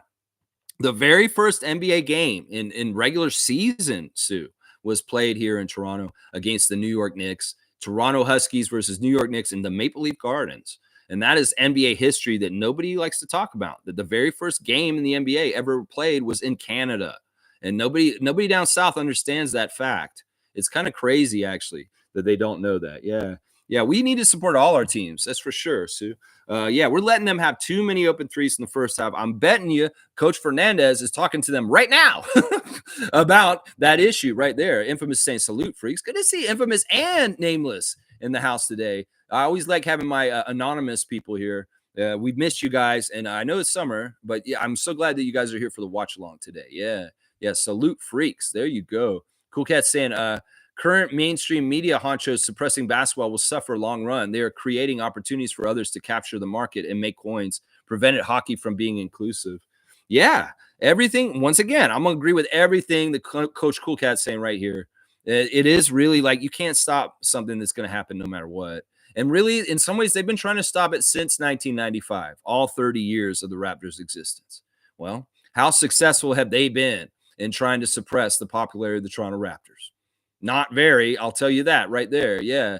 So it is what it is. Somebody's going to make money off of it, and good things are going to happen no matter what. So, you don't have to watch it, people, but don't actively try and stymie or hold back the things that, in some ways, Raptors fans have been so understanding and patient with some of the bullshit that happens with the media markets and how they program our games. I mean, I've seen them cut away from a close game against Milwaukee around 2014. I'm sitting in a bar watching Sportsnet, and it went into overtime, but because they had not allowed the time to be for finishing it, we missed the end of the game, and it was close, and they just cut the Sports Center. It's like that kind of disrespect, whether it's preempting us for a curling match or something like that. This kind of stuff has been happening too long. Basketball is an important sport in Canada. It will not be more popular or more important than hockey, but allow us to have our rightful spot and stop suppressing us. That's what I'm saying. A lot of it is white supremacy. I'm going to say that right now. A lot of it is that kind of bullshit in the back dark shadows of the boardrooms. Seriously, that's right. Let's see. Sue saying SGA was so excited with that three. He's so cute. And Jeremy Brown's here saying, what is the real score? FanDuel and Flash says Puerto Rico is up 46-40. It's flipped. It's wrong, Jeremy. It's actually Canada 46-40. They got it wrong. So Canada is winning by 6 at the half. That is what the actual score is, Jeremy. Good to see you every morning, 9:30 a.m. We're talking Raptors, but today's a special day. We're doing the call of Canada versus Puerto Rico live. So it's halftime right now. I'll do the second half very shortly. Yeah, Trevor's saying all USA basketball games is on Fox and CBS. Why Canada cannot have a game on live TV is crazy. We talked about it, Trevor, right now. And who knows? Maybe we'll go on a Friday freakout about this very soon, about the disrespect for our national basketball teams and how they are not getting any kind of coverage. Yeah, we need this W. Seymour, we're going to get it. We're going to get it. I'm very trusting in Canada to beat Puerto Rico right now. Yeah. Andrew saying Team Canada will just keep getting better and better with the young talent and we have and how the game is growing here. Jeremy, no problem. Come in, listen to me. I'm going to be calling the game. And if you're not able to watch the game, you can listen to me like it's a radio show. And I can give you updates on everything that's happening through this show. Because I'm going to call it, and you can hear it called just like it's on the radio, Fan 590. Except it's Lex, the Raptors freak, calling it from my own way, my perspective, and my craziness. So that's part of the fun. All right, let's do the Instagram stories real quick since we got a break. Grady posted this post yesterday, said hoop. And it's like everybody on the team's loving it, like Scotty, and Emmanuel Quickly. And Emmanuel Quickly posted the last picture. It's of Grady wearing a do-rag. It's really kind of interesting. Gray's got a little scruff on the end of his chin, and he's got a copper or bronze looking do-rag on his head. And Quickly's all about it, apparently, because he reposted it on his Instagram stories. It's pretty funny. Also, Quickly going to church this morning with the boys. Yeah, he's there with the guys. They're outside. It looks like they're somewhere down south, probably in Miami, because there's some palm trees and moss on the tree. But yeah, it looks like Quickly's got a crew of his friends, and they're going to church this morning. That's good to see. Gary Trent Senior's got some weird baby that was born holding the mother's IUD. That's really weird. And then Gary's in the car singing Backstabbers. And I don't know. Don't be saying this about the Raptors. We love the Trent family.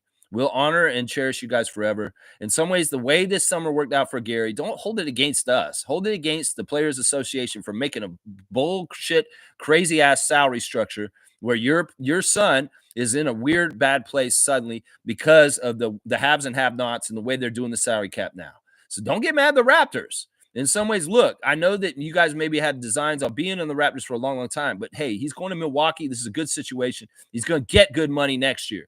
So I believe in Gary Trent Jr., and I know he's going to have a bounce back year this year. So don't sing backstabbers about us, Gary Trent Sr. Please don't say that about Raptors Nation, because we love you guys, and you will come back and you will find that love is still there. That is right. That is right. There you go. Yeah. All right, let's see what else is going on in the chat. Of course, the Raptors are playing tonight at 7 p.m. against the San Antonio Spurs. It's the Summer League finale. I did a little bit of a preview of that earlier. Stephon Castle will be out. There's not really any really good players on the Spurs, so it should be a good competitive game. Hopefully, the Raptors can end the Summer League with a W against the San Antonio Spurs Summer League. Yeah, Jordan Wara working out at Louisville with his guys. DeMar DeRozan showing his tattoos. I think he might have gotten a new tattoo on his gut. Some guy with some scary face. I don't know what's going on there exactly. I don't know what's going on with you, DeMar. You're confusing me, man. Wubbs showing his highlights from the last Summer League game against Miami. Some nice baskets by Jacoby Walter, and he's put the highlights on blast. He's also twinning with, I think it's his sister. I'm not sure who it is, but he's twinning with his sister or his girlfriend. They're wearing the same clothes and doing the same pose. That's what's been going on there. Scotty celebrating a private run with Chris Boucher. So Scotty and Chris getting on the court and running up and down the court. There's some rumors right now.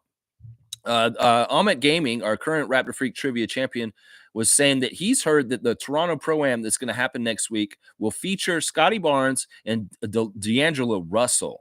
That in some ways they're hyping up this Pro-Am game by dropping hints that they want to play pickup in Toronto.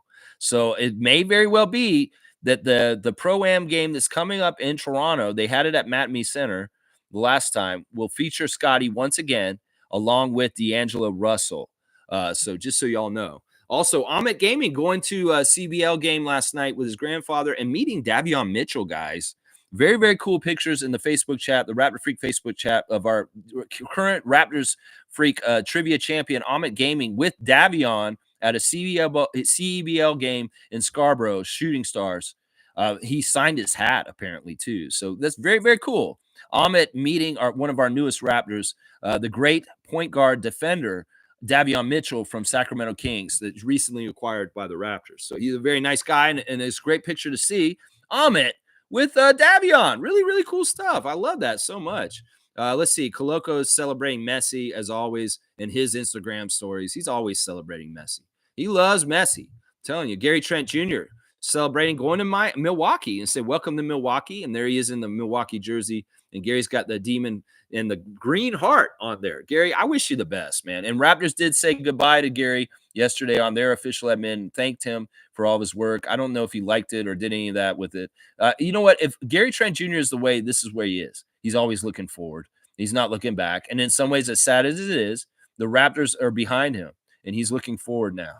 Now, I don't know if there'll be a chance for Gary Trent Jr. to ever play for the Raptors again in his career, but we appreciate you and your time and being on our team. You're actually a really special Raptor in a lot of ways, Gary. So always remember that. And in some ways, I know you and your father are smart enough not to mess up future opportunities just by being stupid.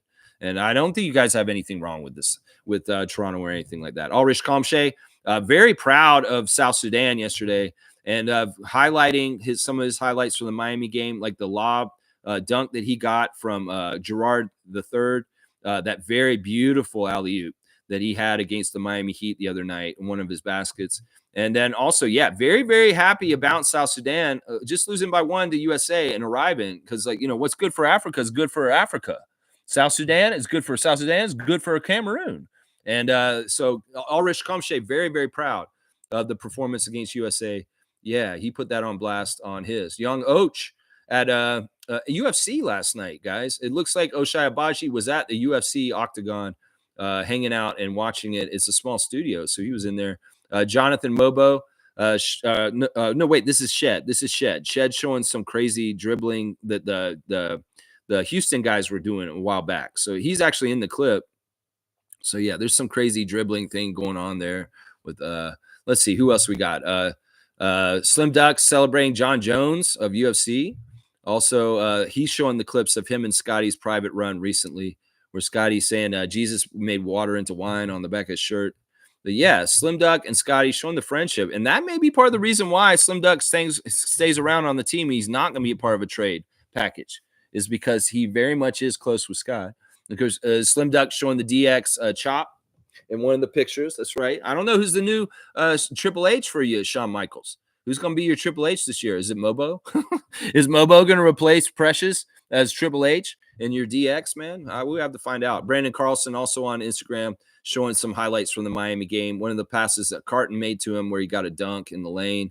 Yeah, good stuff. So there's your Raptors Instagram check. We're going to get back to the game very shortly in just a moment because it looks like they're in the huddle getting set to come back to the game. Real quick, let's do a birthday real quick.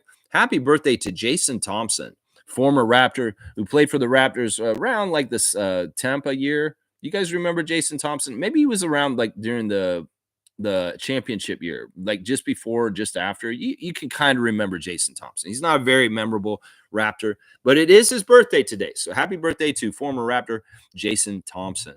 All right, I guess that's all my news checks. Let me see what else you guys are saying in the chat. Andrew's saying he tagged OG on the do-rag too. Yeah, I think it's hilarious that Grady did that. And, it is what it is. He had a lot of picks in that whole section of the Summer League. It's kind of like his Summer League recap post. And Grady getting a lot of love from a lot of different people. Yeah, they're saying he's wavy. Carlson got on there and said, yo, you're wavy. And then some fan told him, it's like, shut up, rookie. That's kind of what happened in the comment section there. All right, they're getting ready to set up. They got the ball to the sideline. It looks like we got Puerto Rico is going to have the ball to inbounds. Waters to Alvarado to start the second half. Jordy's looking low-key, looking ready for the start here. Dort on the inbounds defending, and SGA coming out after Grand Theft Alvarado, who has the ball. We're starting the second half right now. 46-40, Canada. We're just getting underway in the second half. Here we go. Tremont Waters comes around. He throws a lob, and the Puerto Rican player misses a very easy dunk. That was really bad, Condit. That was really, really bad. That was such an easy dunk, and he flubbed it. Canada's working the ball around in circles, and Dylan Brooks currently hands it off to SGA. SGA does a hezzy dribble, and then he does a really interesting pass to Dwight, who saves it and gives it to RJ. He's trying to muscle it up against Puerto Rican Marvin Bagley, Condit, but he's going to go the line. Condit 4. I've been calling him Puerto Rican Marvin Bagley. It's really because of his body size and his hairstyle. It makes me think of the NBA player Bagley. It looks like RJ hit him in the face with an elbow, but RJ's the one on the line, and that's the way it should be. He's kind of talking about, how is it a foul on me if he hit me in the face, is what he's saying to the ref right now. Yeah, so you won't get that kind of call. RJ makes the first free throw. Canada up by 7 now, 47-40. 9.5 to go, just starting the second half. Yeah, we got about 20 more minutes of great FIBA action. Canada versus Puerto Rico and Orleans, France. Very sparsely attended game, but that's all right. Canada gets the steal off the inbounds, and there's RJ getting met at the rim by Waters. It looks like they're not going to call a foul on that, even though Waters probably fouled him. But Canada's showing a dogged defense in the second half, kind of like last year when they were on FIBA. That was totally a foul.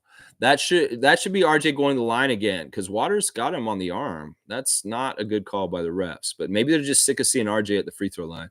Alvarado coming down the lane. He tries to throw it up over his shoulder. That guy is useless. I'm going to say this right now. Number 28 for Puerto Rico is really bad. RJ Barrett hits the 3 and putting up Canada now. This is that run I'm talking about, y'all. We're going to break it open right off the start of the second half. Now 51-40, 11-point lead for Canada. Let's get that maple syrup out, y'all. That's what I'm talking about. Tremont Waters with a long three. It hits the front of the rim. RJ collects the rebound. SGA coming back the other way. The jersey is untucked. And Canada showing that that trademark second half defensive energy that they showed last year at FIBA World Cup. They didn't really do it against USA or even France on Friday, but they're showing it right now. And this is something that I really liked about what they did at World Cup last year, coming out with a crazy different kind of intensity. Dylan Brooks with a nice three, and he adds to the lead, 54-40. So, yeah, this is where we break it open and get it real wide open. Get that 100% Canadian maple syrup, pour it on real thick on top, and get a crazy good lead. That's what I'm all about right there. Yeah. Seymour saying Gary was inconsistent all season. Bye. You know, I can't disagree with Seymour on this. In some ways, I like Gary a lot. I want him to always be a six god and somebody who's from the Toronto history, and that he's very important. He's very important. Seymour saying DeRozan tattooed Giddy's arresting officer on his stomach. Joke. Is that who that was? I don't know. I'm not cool anymore. I don't know who these faces are. I know he's got the Joker on his shoulder, right? Heath Ledger's crazy, demented Joker performance in the Batman movies.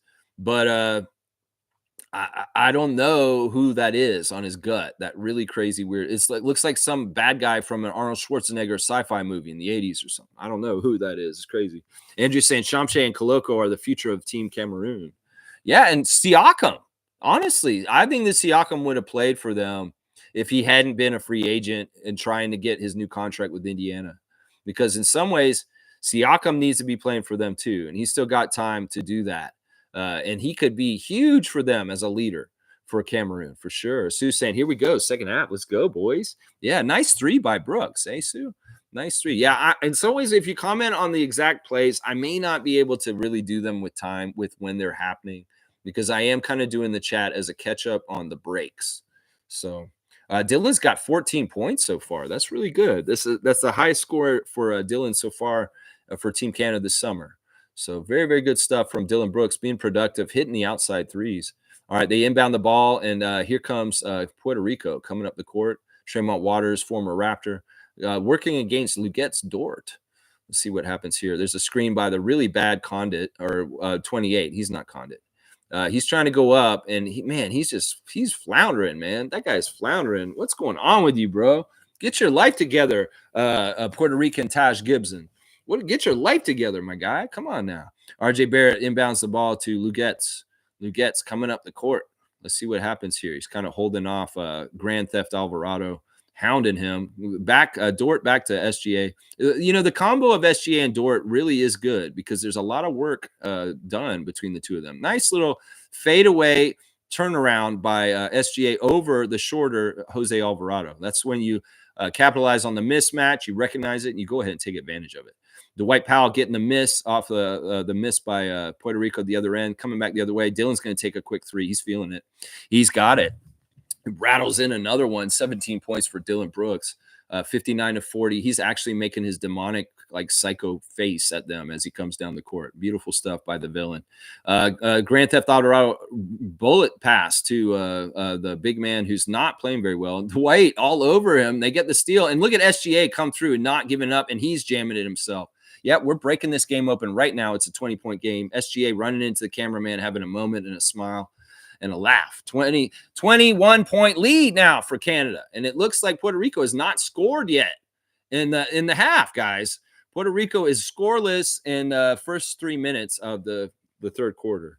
Yeah, I'll take that. I'll take that all day long. Puerto Rico can't get the ball in the basket. And Nate Bjorngren's shining up his shiny head. RJ hounding them. They really are hounding them. Canada's defense is a shit disturber right now. All kinds of areas of the floor. There's a Canadian player that's being defensive and causing trouble for Puerto Rico and what they're trying to do. Tremont Waters taking a well-earned rest, going to the bench right now, along with their version of Marvin Bagley the third. Here we go. 32's got the ball with Dylan guarding him. He's all hounding him. He kind of faked the push off. He's really pushing him. They come around. They get some room for the shooter on the three. He's not dialed in, though. He misses. There's a push on the rebound. 32 pushing RJ. Or is RJ getting the foul? They're going to say RJ fouled him. That's kind of bullshit. Dwight's like, yeah, that's messed up. They're going to say an offensive rebound foul on RJ. Why? Because he put his elbow into his neck. Anyway, it is Puerto Rico's ball. They retain possession. So the foul is on Barrett. Oh, look at that crazy funky shot. He tried to get the contact. He did. Dort kind of pushed him slightly. That was ugly as hell. Very, very ugly. So I guess Puerto Rico is going to get free throws now. They're going to get free throws this time because it was in the act of shooting. They're going to try and help them get some points somehow, some way. If he makes this free throw, he breaks the drought. Them not scoring so far in this second half. And there it is. Now a 20-point lead for Canada, 61-41, 6:52 to go in the third. All right, let's see if 24 makes the second free throw. He's got pretty good technique. There you go. He makes it. So RJ Barrett inbounds to SGA. SGA, and they're going to come up the court now. Let's see what happens here. Alvarado guarding. Yeah, I'm telling you, Jose's a top-notch athlete, but man, this is so tough. What can one little guy do? SGA gets the shot up, and Alvarado fouled him. He's giving a little look to the ref. He doesn't like the call. But yeah, a lot of fouls on Canada already in the second half, but not a lot of points for Puerto Rico from it. Let's see. So what's going to happen here is that SGA's at the line. How many fouls does Alvarado have? I'm wondering. Will you help me out, CBC? Put it on the score. Let's see. SGA nails the first free throw. That's a leader right there. That's an MVP candidate in the NBA. Shai Gilgeous-Alexander, the best player on Team Canada, to be honest. Here we go. And the second one's good too. That's a leader right there. 63-42, back up to a 21-point lead. The fans in the crowd look kind of docile, not really into the game, kind of hanging out. There's a offensive foul on Puerto Rico. Some good acting. This guy's really floundering. 28 is having a hard game. Really, really having a hard game. Fernandez. Yeah, he's got 3 fouls now. Yeah, he put his shoulder into Lugetz, and Lugetz knows how to react to that to get it. Oh, look at that beautiful passing by Canada. A beautiful thread the needle pass from Dort to SGA, and then he gives it up to Dwight, who gets the hang on the rim. But a really quick transition answer by Puerto Rico, 65-44. Yeah, that was awesome. That was such a good play. That's a highlight we're going to have to see a playback on. Because that pass by SGA was expert level. I mean, the pass by Dort was expert level. Whoever threw the first pass. Dylan takes a quick shot, a nice measured mid-range, and he makes it. Dylan's now got 19 points, 4 of 5 from the two-pointers. Very, very good. Dylan Brooks so far today. He's also good at 3 today, too. So I don't want to see his overall shooting, actually. Because why just put the two-pointer stat? Come on now. All right, there's a corner 3 by Pinheiro. He makes it.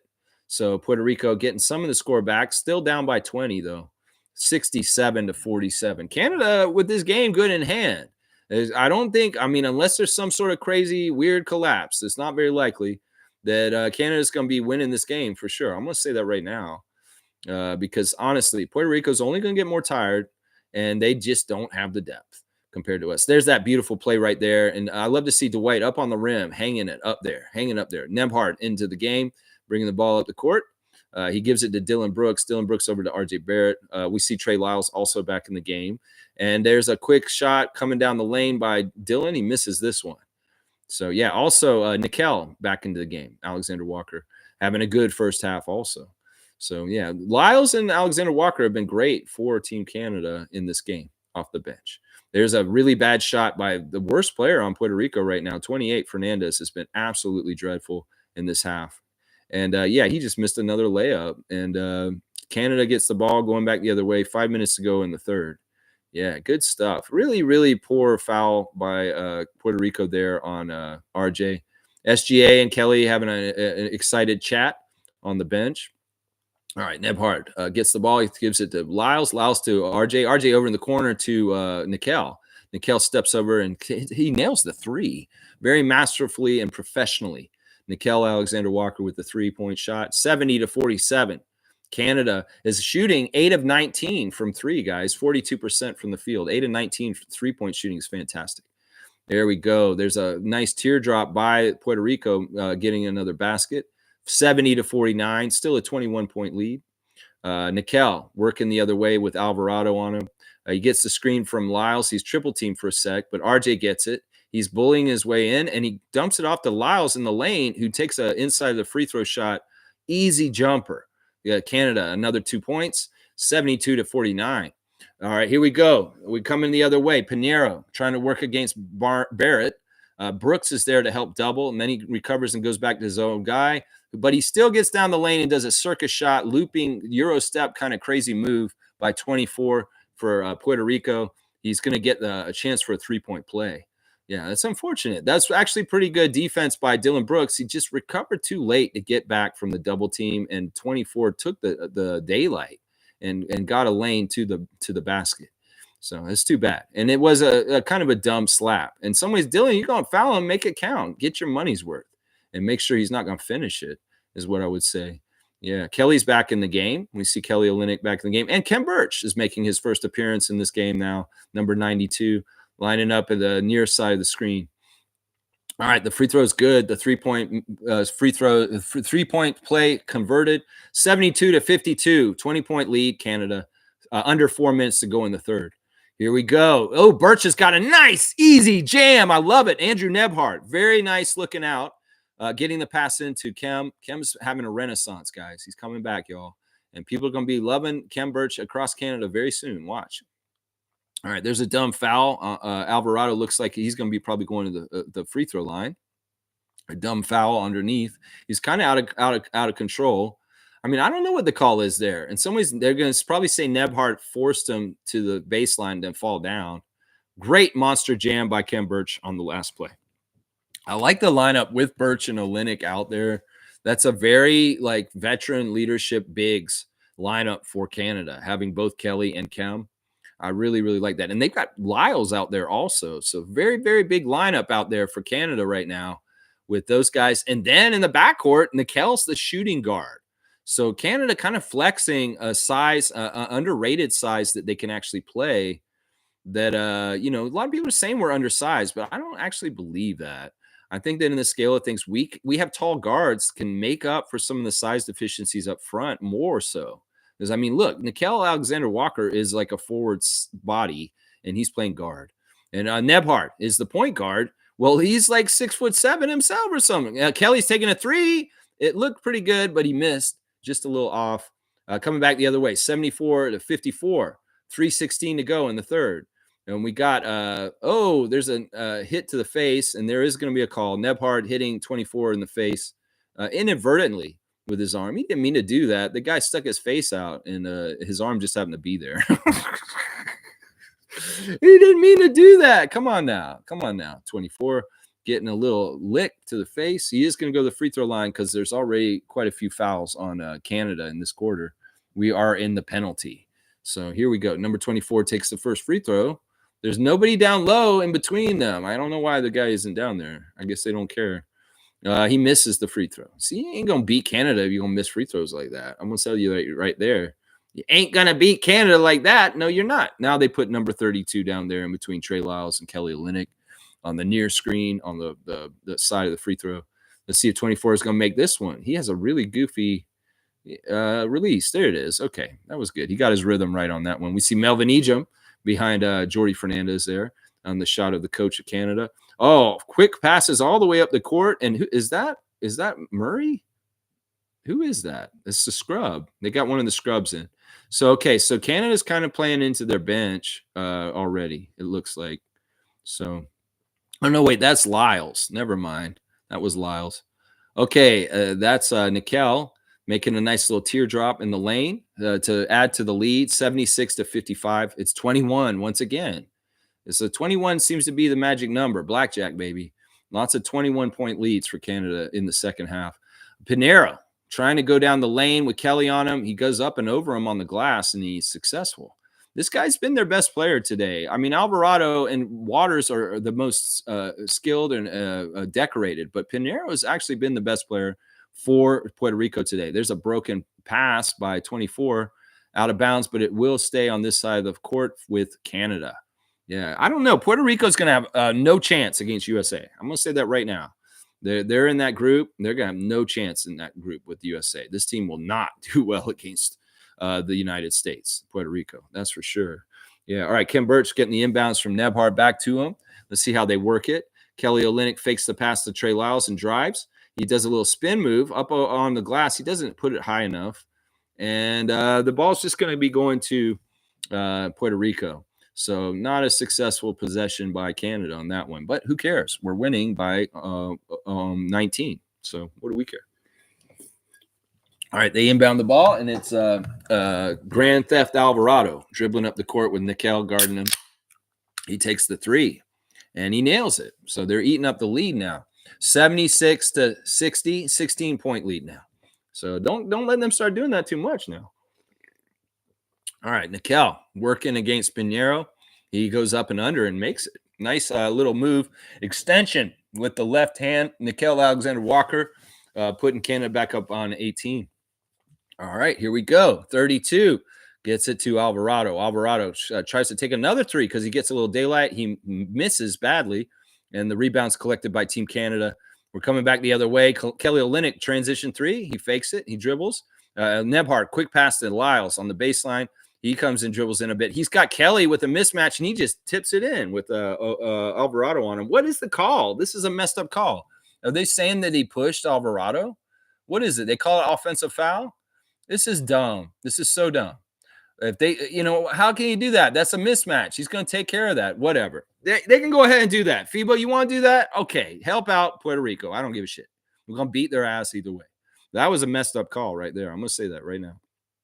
Kelly Olynyk did not foul Alvarado. They just feel bad for the little guy. That's all that was.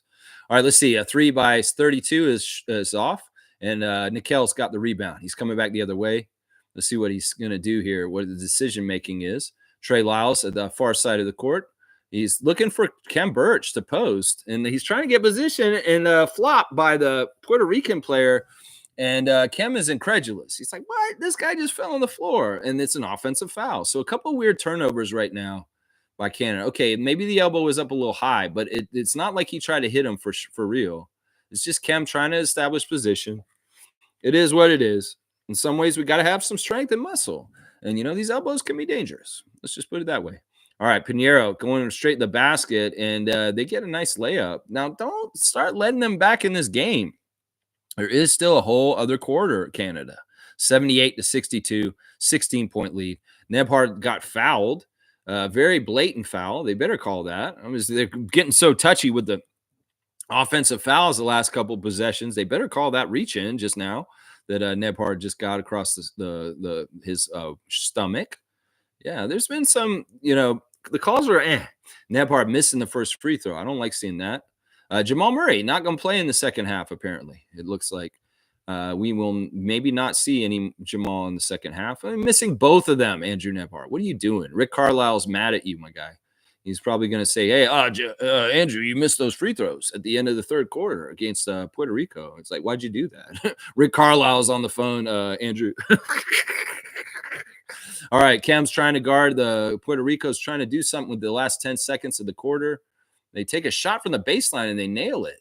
78-64, 14-point lead. So they've shrunk the big lead we've had.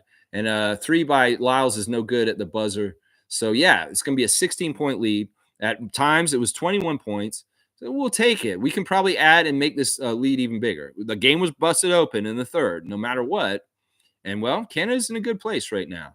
32-24, the scoring in the third quarter, 78-64 before the fourth frame. All right, let me see what else you guys are saying in the chat here.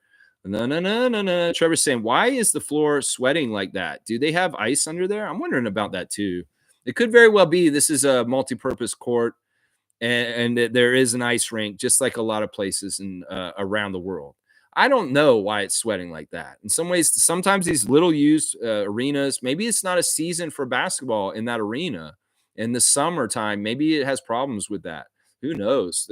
Could be all kinds of reasons. Andrew's got Justin Bieber out. So why don't we check in with Justin and see how he feels about Canada and the friendly today against Puerto Rico. Justin, are you happy with how the game's going with Team Canada today? Yeah. Are you a proud Canadian Beaver? Are you like 100% a Canadian, like the Canadian beer commercials back in the day? All right. I'm proud of you because you're my son. and you're a damn good son. Did you get that joke? See, that's a dad joke. That's like a beaver dad joke. You're a damn good son. Here's my hug. You're my son. All right, go away now. Yeah, it's my time, not yours. No, why are you trying to bust in on my interview like Justin Champagny? You're my son. All right, bye. Bye. Bye, Beaver. Bye. All right, go Team Canada. All right, yeah. All right, there you go. There's Justin Bieber. You want Justin Bieber? You get Justin Bieber. SGA is going off, right? Fiercey.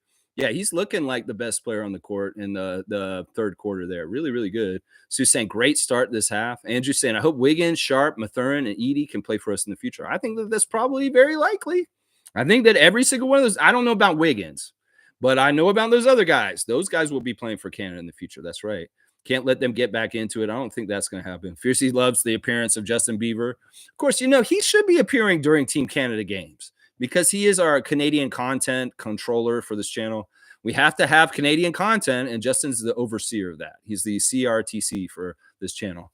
Yes. All right. There's the guys sitting on the bench. They're probably a lot of those guys may not play for the rest of this game, depending on how we do. Here's Linux inbounding the ball to SGA. That's right, number 2. SGA back in the game, baby.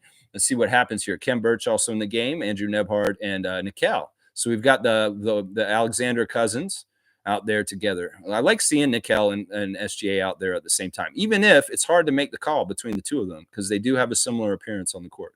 So, yeah, they're working the ball around Puerto Rico off the turnover, and it looks like Puerto Rican Marvin Bagley III has made it past Kem Birch for an easy layup. So now it's only a 12-point lead. And Canada's got to tighten up. I mean, it doesn't matter. I just want them to win. The margin, if it's close at the end, adds whatever. But we just want to make sure that they win. And a blowout would be great. But, Kelly Olynyk missing a 3. Puerto Rico coming back the other way at this point. Let's see how this goes. Let's see. Olynyk's got the switch on the small guy. And Alvarado with Nickel hounding him. He gets around and he gets him loose. And he makes a nice little mid-range 10-point game now. This is no good, Canada. 78-68. So Puerto Rico jumping out on them to start the fourth quarter and closing the gap by 6 unanswered points. And Canada not scoring yet in this quarter. There we go. SGA gets a quick pass to the other side. He misses the shot, and Alvarado's coming the other way. He doesn't have numbers, though, but he's going to stop and pop, and he nails a 3. That's nasty. That is nasty. Jose Alvarado is gaming. Yeah, so now it's 78-71. Canada better watch out. That's right. All right, Nickel. All right, Andrew. All right, SGA. You guys need to do something here. Kem Birch giving the screen for SGA. He goes right down the middle. Easy layup, but he doesn't make it. It's too bad because he had all the daylight in the world after Kem Birch gave him a really, really good pick. And it's too bad. Maybe a little bump from the body of Condit, but still, man, that was a missed opportunity. That he's going to go to the line. Now he's got to make both the free throws. Put this lead back up. It's only 7 at this point. That's no good. 7-point lead was all right in the first half. We want 21-point leads. That's what we want, Canada. Come on now. And Dylan Brooks has re-entered the game. I think that will change the seriousness of the game at this point. RJ Barrett also back in. SGA makes the first free throw, pushes the lead back up to 8. 8-14 to go in the game. Kem Birch stays in the game, and Lugetz is out there. So the big man is Kem with SGA. He's out there with the starters. So basically take the White Powell out, and it's the starters with Kem Birch right now. Here we go. Alvarado working around, and SGA is going to pick him up. And Dylan Brooks carding. Oh, there seems to be a foul, but there's no call. And then they loft it and throw it to the Canadian bench. So it's an unforced error and a turnover. Canada has the ball now. Very good stuff. I like this lineup out here, the starters with Kem Birch at this point in the game. It says a lot about what Kem has done in the little bit of time he's been in the second half. So there's some hounding by 24 who knocks the ball out of bounds. It should be Canada's ball still. SGA is going to inbound the ball. 80-71, 9-point lead for Canada. It's just under 8 minutes to go in the game. SGA's nice little step back and shoots the 3, but he misses. And it's collected by Puerto Rico, coming back the other way. Jose Alvarado is met by Dylan Brooks and Kem Birch. He tries to flip up a shot around Kem. Kem does a cheap foul, But in some ways, he was going to get beat by Jose if he wasn't careful. So he had to kind of grab onto him before he got around him. So not a bad foul by Kem. Honestly, if Kem gets fouls, it's not a big deal. He should be doing that. It kind of just kind of held his arm up. It was not totally a true foul. There was some pushing between Birch and Condit. Here we go. 24 has the ball. They're inbounded. Puerto Rico's trying to get some more points to close the gap, and Canada's trying to stop them. Alvarado takes a three, and he nails it. He has been really good this game. Jose Alvarado has been waking up very recently in this part of the game. He's trying to go big time. I've been saying Pinero has been the best player for them, but Alvarado's now surpassed him because of these big threes he's hitting right now. Dylan Brooks working into the lane. He takes a shot. It's really nice. Dylan Brooks at mid-range has been money tonight. Very much been money. Dylan's got 21 points now at this point. Good job by the villain Dylan being the hero for Canada. There we go. All right, SGA hounding the point guard. Oh, it's Alvarado for three again. Jeez Louise, somebody find him. Somebody find him. Dort, can you just stick to him, please? Just 24/7. You got to be his shadow, please, because Alvarado's going crazy with the three-pointers right now. Puerto Rico outscoring Canada 13-4 so far this quarter. That's no good. SGA with a nice little move through the lane and a nice little flip and off the glass, and he makes it this three-point opportunity. Good job by SGA. 84-77, 7-point lead once again for Canada. Yeah, just a second too late. Condit trying to get there to him. Just a second too late. Yeah, Alvarado's been electric for three so far in this fourth quarter. And he really is trying to get his team back into this where they can try and win this game. So, yeah, somebody needs to watch him. Somebody needs to watch him. Of course, his jersey is so sweaty. So that maybe shows that, like, it is actually pretty hot in that arena. You know, there's SGA converting the three-point play, 85-77, 8-point lead for Canada. Let's see. Can they hold them off? Can they bust it open again and get that double-digit lead closer to 20 like they did in the third quarter? We'll have to see. Alvarado way deep again, and not this time, buddy. Not this time. Your luck is going to run out at some point. RJ coming back the other way with force. He gets some good position in there. Lugetz is going to take a three, and he nails a three. Now, that'll make up for some of the Alvarado threes right there if Canada can answer. And Lugetz gets a three, his first three of the game, 88-77, 11-point lead. Timeout, Puerto Rico. Yeah, let's go, Canada. Let's close out this last friendly, and let's play Greece at the end of this week. Let's get them. Yeah. I'm really actually impressed with Puerto Rico's Alvarado, obviously. He really has a strong will as a hard over height guy. Of course, he's in that club with Marquise Noel and the shorter players in the league. And yeah, he's showing up today. That's for sure. Yeah, that's for sure. Infamous is saying Joe Biden has quit. Oh man, I don't even want to talk about that. I don't need any of that in my life right now. Politics are politics. And the U.S. is in a crazy place right now. In some ways, that is a total distraction.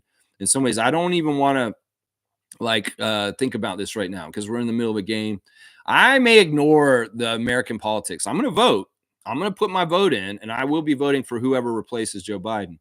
But in some ways, I don't want to talk politics on this channel for the rest of the year. Can we just say that? I know that I talk a lot of politics on this channel, and there may be spots where I do want to say something. But right now, I do not want to talk about it. It's such a thing. If you get me in that area, I will go off in certain ways, and I don't feel like doing it. This is a channel for a distraction in some ways. I know I've gotten political in the past, but in some ways, I could kind of see this starting to develop and happen.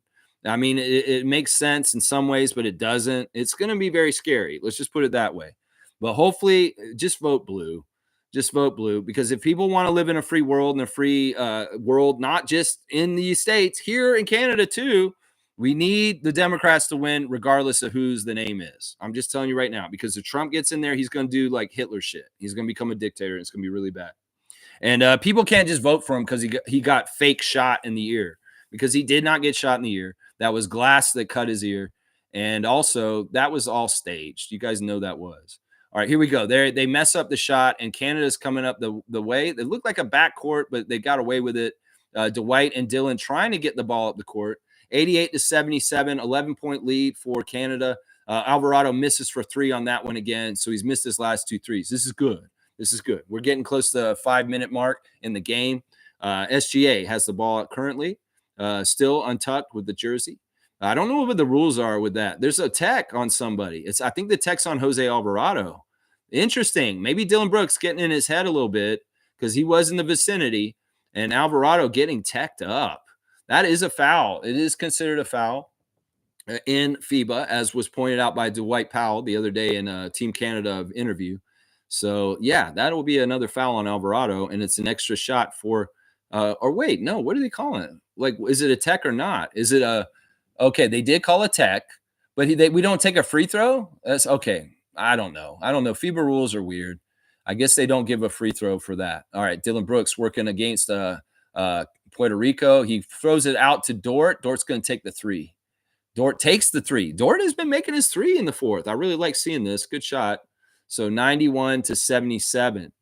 Canada increasing the lead once again, which is good. Dwight Powell back in the game for Kem Birch. So the starters are back on the court to close the game out. 5 minutes. If they get the lead high enough, maybe they'll get to leave, and we might see the scrubs come in the game.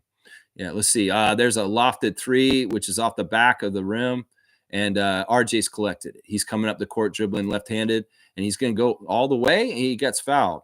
Yeah, he's going to take it to them. That's right. That's what RJ Barrett of the Toronto Raptors does. He takes it to them. And that's what Reed of Puerto Rico just found out. They're going to take it to him. Take it to him. Yeah. Cool Cat saying Team Canada has to maintain a focused winning mentality. They played too relaxed as if the game is over. Yeah. And Alvarado's trying to will Puerto Rico back into this game. Andrew saying we can't fumble this. I agree.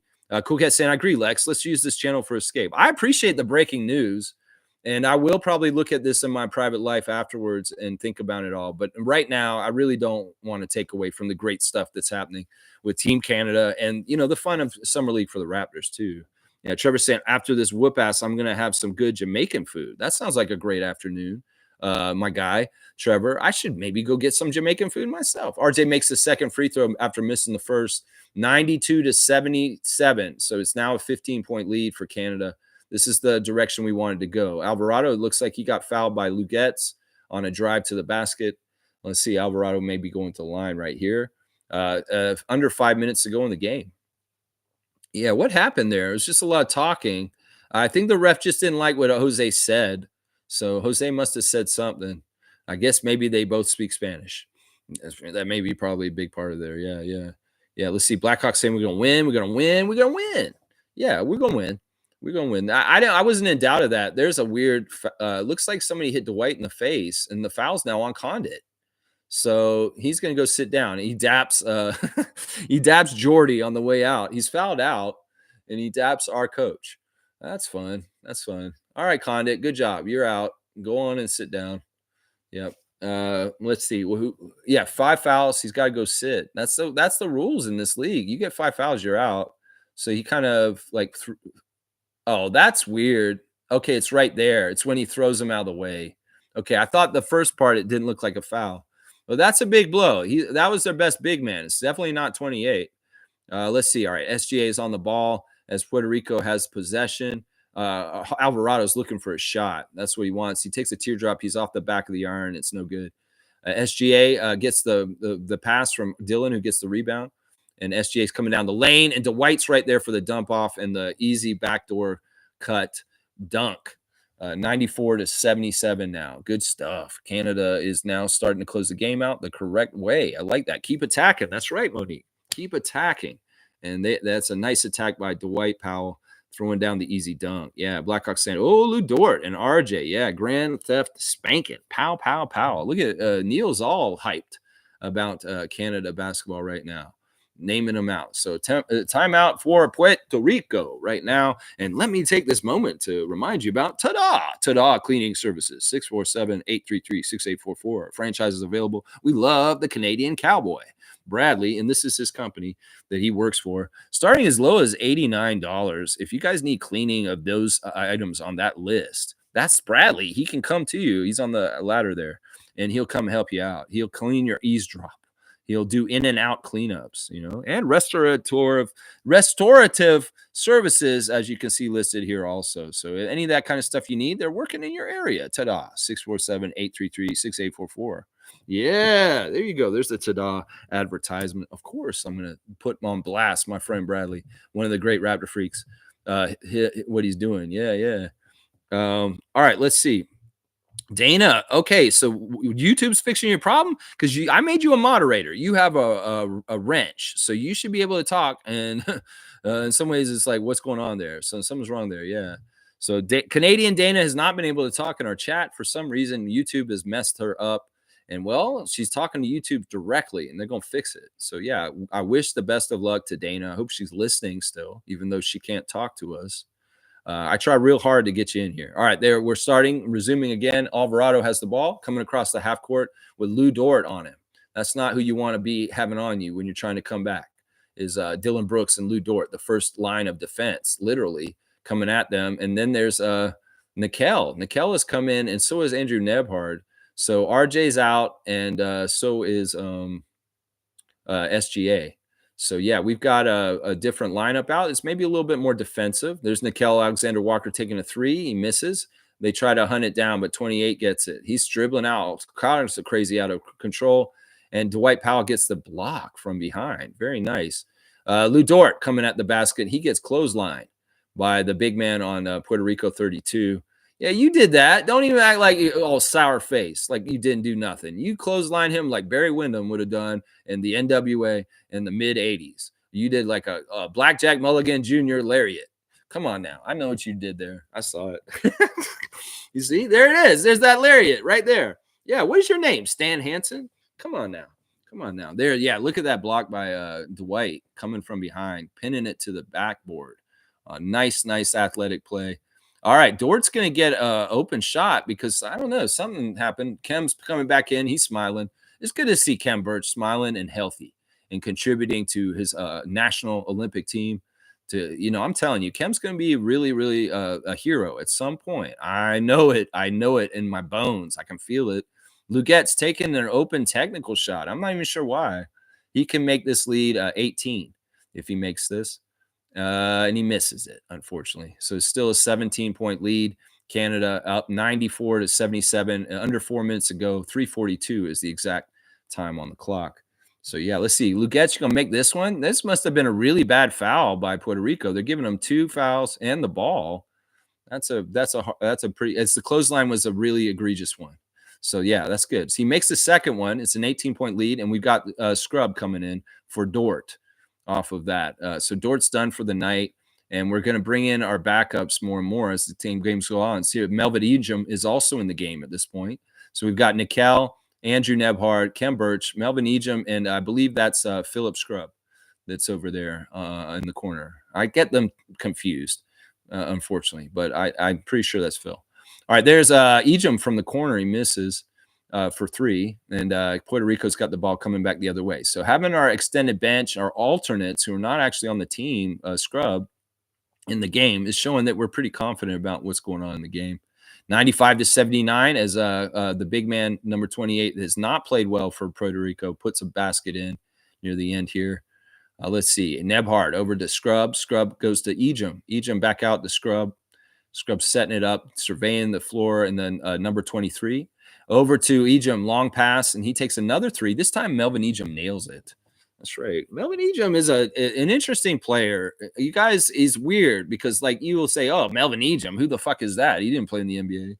Well, I'm telling you guys, there's things about Melvin that you guys need to respect. I'm just saying. Kem Birch getting the rebound off a miss by Puerto Rico in the lane. Lots of Canada jerseys there to meet. Puerto Rico trying to come in to score inside. Oh, look at that beautiful pass. Melvin's wide open again, but he misses this one. So far he's 1 for 3 for 3. Melvin Ejim taking some 3-point shots. A lot of them right from the bat here. It's kind of interesting. Now Puerto Rico throws the ball away once again.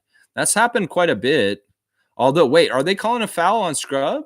Did he do something where he hit them? Yeah, they are. So 24 is going to the line because of some weird foul. Yeah, that's a nice little layup by Condit on the replay. And then, boom, Ejim for 3. Beautiful form and shot by Melvin. All right, so Puerto Rico at the line. They've got a 19-point deficit they're trying to make up. Now it's 18, 98-80. Only 2:20 to go in the game. This game's almost over, y'all. Clavel Clavel. Yeah, there's that very unimpressed, bored, weird ass France crowd that's just sitting there like bumps on the log. He makes the second free throw, 17-point game. Nebhard coming back the other way. Let's see who he looks for. Birch back to Nebhard. Over to Scrub. Scrub is going around the Birch pick. He throws it back to Nebhard, who has room to attack. He goes up himself in the lane and he nails it.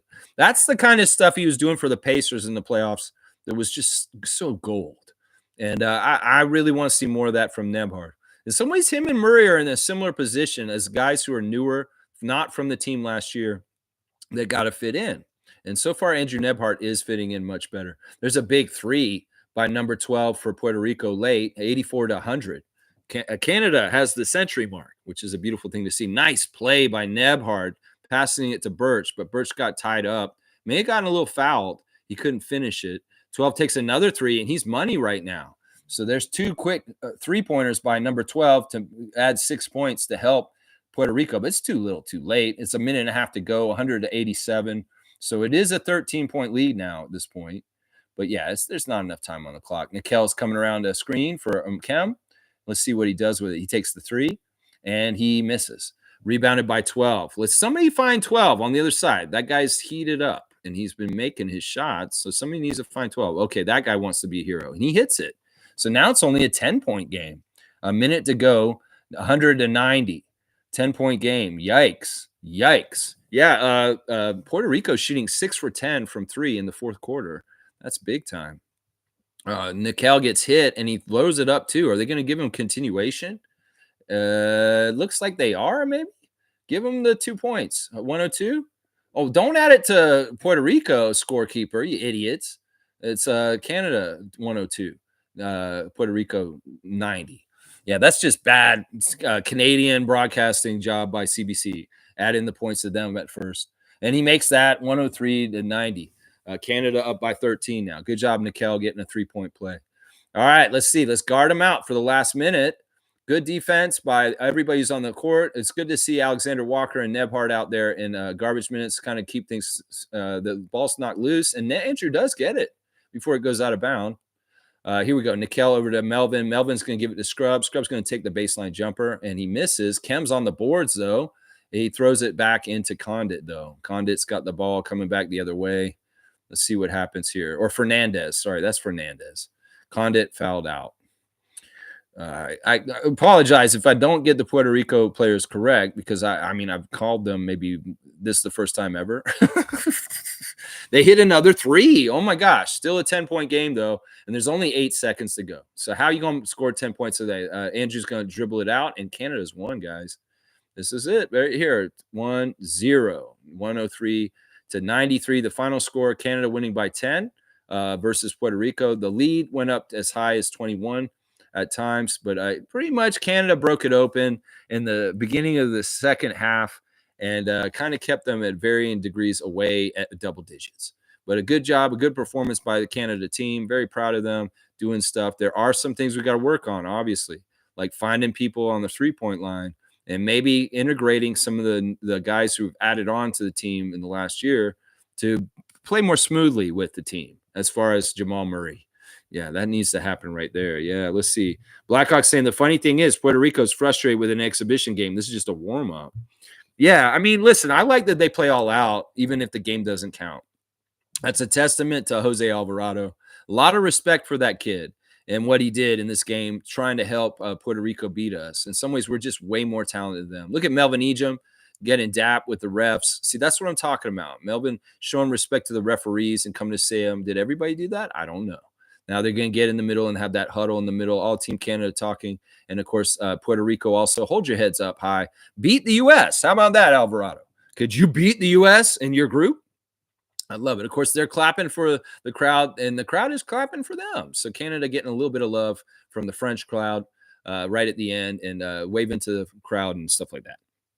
Good stuff, Canada. 32-point third quarter. Really a big part of winning this game for them. That's where they separated right there. And there's a RJ going to see a fan with a Knicks jersey on. And of course, RJ was mostly on there, but he does have a sign that has RJ in the Raptors jersey. So I will give him credit for that. The young kid with the RJ number 9 and the orange and the blue. And now they've cut the stream off. So now we're done with the live viewing of that. I'll review the rest of the chat, and then we will probably end the stream very soon. Let me see right here. Blackhawks saying Jordy balanced our attack today and gave Jamal just enough play to warm him up. Well done, Jordy. If that's the take you want to have on that, I'm okay with that. In some ways, he didn't start. He played only in the first half. He did not really have a whole lot go well while he was on the court. Some of the worries about Jamal Murray and his integration on the Team Canada, I can understand why people are worried about it. Of course, the mainstream media may use this as kind of a shaky, kind of gaslighting kind of subject going into the Olympic game against Greece this week. So don't listen to it. In some ways, they'll chicken little bullshit. Jamal Murray's going to be fine. And if Michael Grange or Josh Lundberg write an article about worries about Jamal Murray and Team Canada, don't fall for it. That's what I would say right there. I think that Neil's right, that they got him out there. They got him a little warmed up, and it's going to be fine.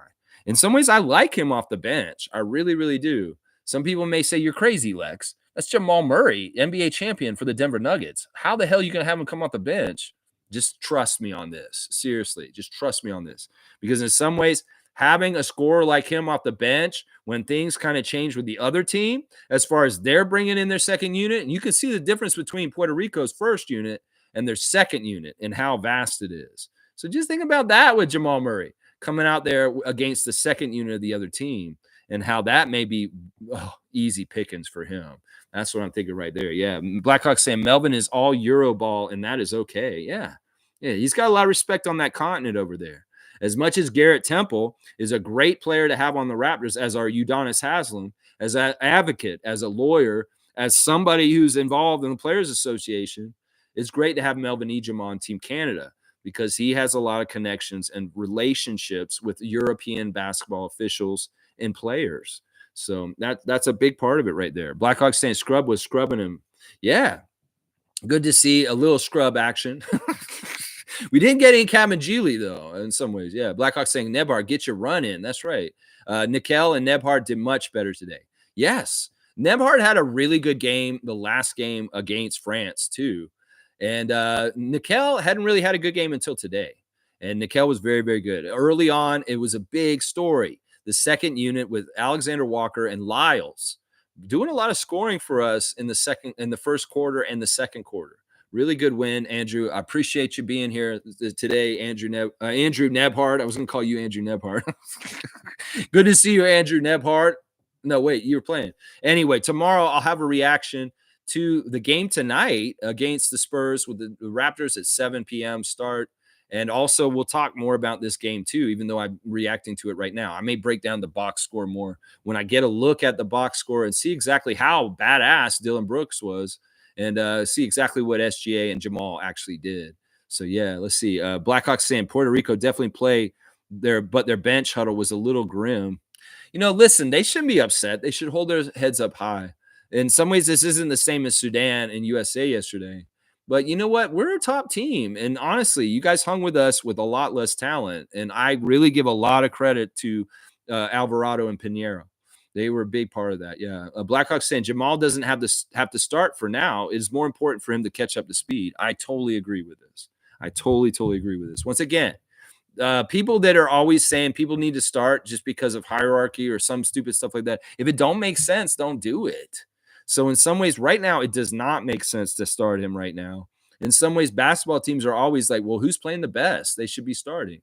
In some ways, I like the defensive balance and offensive balance between the two, as far as Dylan and Dort are defensive kind of players, and SGA and Jamal are more kind of offensive kind of players. Well, have your really premium SGA in the starting lineup, and Jamal's coming off the bench as the six-man three-point specialist scorer that's absolutely top-notch, the nuclear option. In some ways, I'll once again remind people, it's not about who starts the game. It's about who's finishing the game in a close game and battling to help us win. And we know that's when Jamal Murray shines. So that's what we're going to see. Yeah, Andrew saying time to prepare for Giannis. Yeah, we got to figure out our wall and kind of capitalize like the Raptors did in 2019 against the Bucks in the Eastern Conference Finals. figure out that defensive wall for Anacomto. And yeah, I'll have a scout on that team and what Greece is looking like later this week when we actually start official Olympic play in our group with the first game against Greece at the end of this week. So yeah, I'll be ready then. Yeah, Most saying good stream, good job, Lex. Go Raptors, keep at it. Always good times. Good times are here. Raptor Freak family crew strong forever. I appreciate you, Mo. I appreciate you hanging with me and listening to me call the game today. Lots of fun today. Remember, we're playing the Spurs at 7. They've got Sidi Sissoko, Jamari Boyea, and David Duke. So in some ways, they're not having the best team out there. There's not a lot of names. Jameer Nelson Jr. is on this team. So we'll see the Raptors hopefully come and have a good end to their summer league this season, 2024, against the San Antonio Spurs summer league team tonight at 7. And I'll react to it tomorrow, like I said. All right, let me see. Is there anything else, or am I just going to shut it down right now? Yeah, I did the birthday earlier. We did the classic card. We did all that other stuff. So we're taking care of business. All right, y'all. Thanks for watching me today. Please like, comment, subscribe, and share. And if you want to join the channel, membership has its privileges. You get access to our Facebook chat that is added to 24/7, honestly, by all kinds of different people, all the latest news on the Raptors. You will never miss any Raptors content or anything related to Raptors if you are in our Facebook group. Honestly, you will see it. It comes to us every single day. We're not missing nothing on that. So if that's something that interests you, if sometimes you're like, oh my gosh, I missed this clip of the Raptors doing something funny in a Subway commercial or something like that. Well, you don't want to miss any of that. You join our group, you won't. And it's because of people like Monique Lawrence, the super fan, who's constantly scouring the internet for Raptors content and things that we need to see, interviews, great posts, players, Instagram, players posts, all that kind of stuff is what gets posted there. Scotty's going to go on Twitch. That's how we find out. We get in there right away if Scotty Barnes is all of a sudden playing 2K on Twitch somewhere. Yeah, we raise the alarm right there. Yeah, Blackhawk saying when Jamal was on the floor, Lyles was able to shine. Yeah, Lyles was fantastic today. I saw more from Trey Lyles. In some ways, he's kind of like Nebhard and Murray because he didn't play at the FIBA World Cup last year either, and he's kind of added in. But he looked like he was fitting in really, really well. And in some ways, Lyles and Nebhard were playing off each other very strong. But Nebhard had that two-man game going with Birch also during this game too. So I really like the two-man play of Nebhard with the big man in this game. Yeah, Omari's saying, have a great day, freaks. Let's go Raptors. And right, once again, y'all, if you need a house or you need somewhere to live, if you need to rent somewhere, Omari Parsons can help you. He's a realtor in the greater Toronto area around Niagara and also over in the Kitchener, Waterloo, Hamilton area, also on the west side of Toronto. So yeah, if you need housing needs, Omari Parsons, your guy.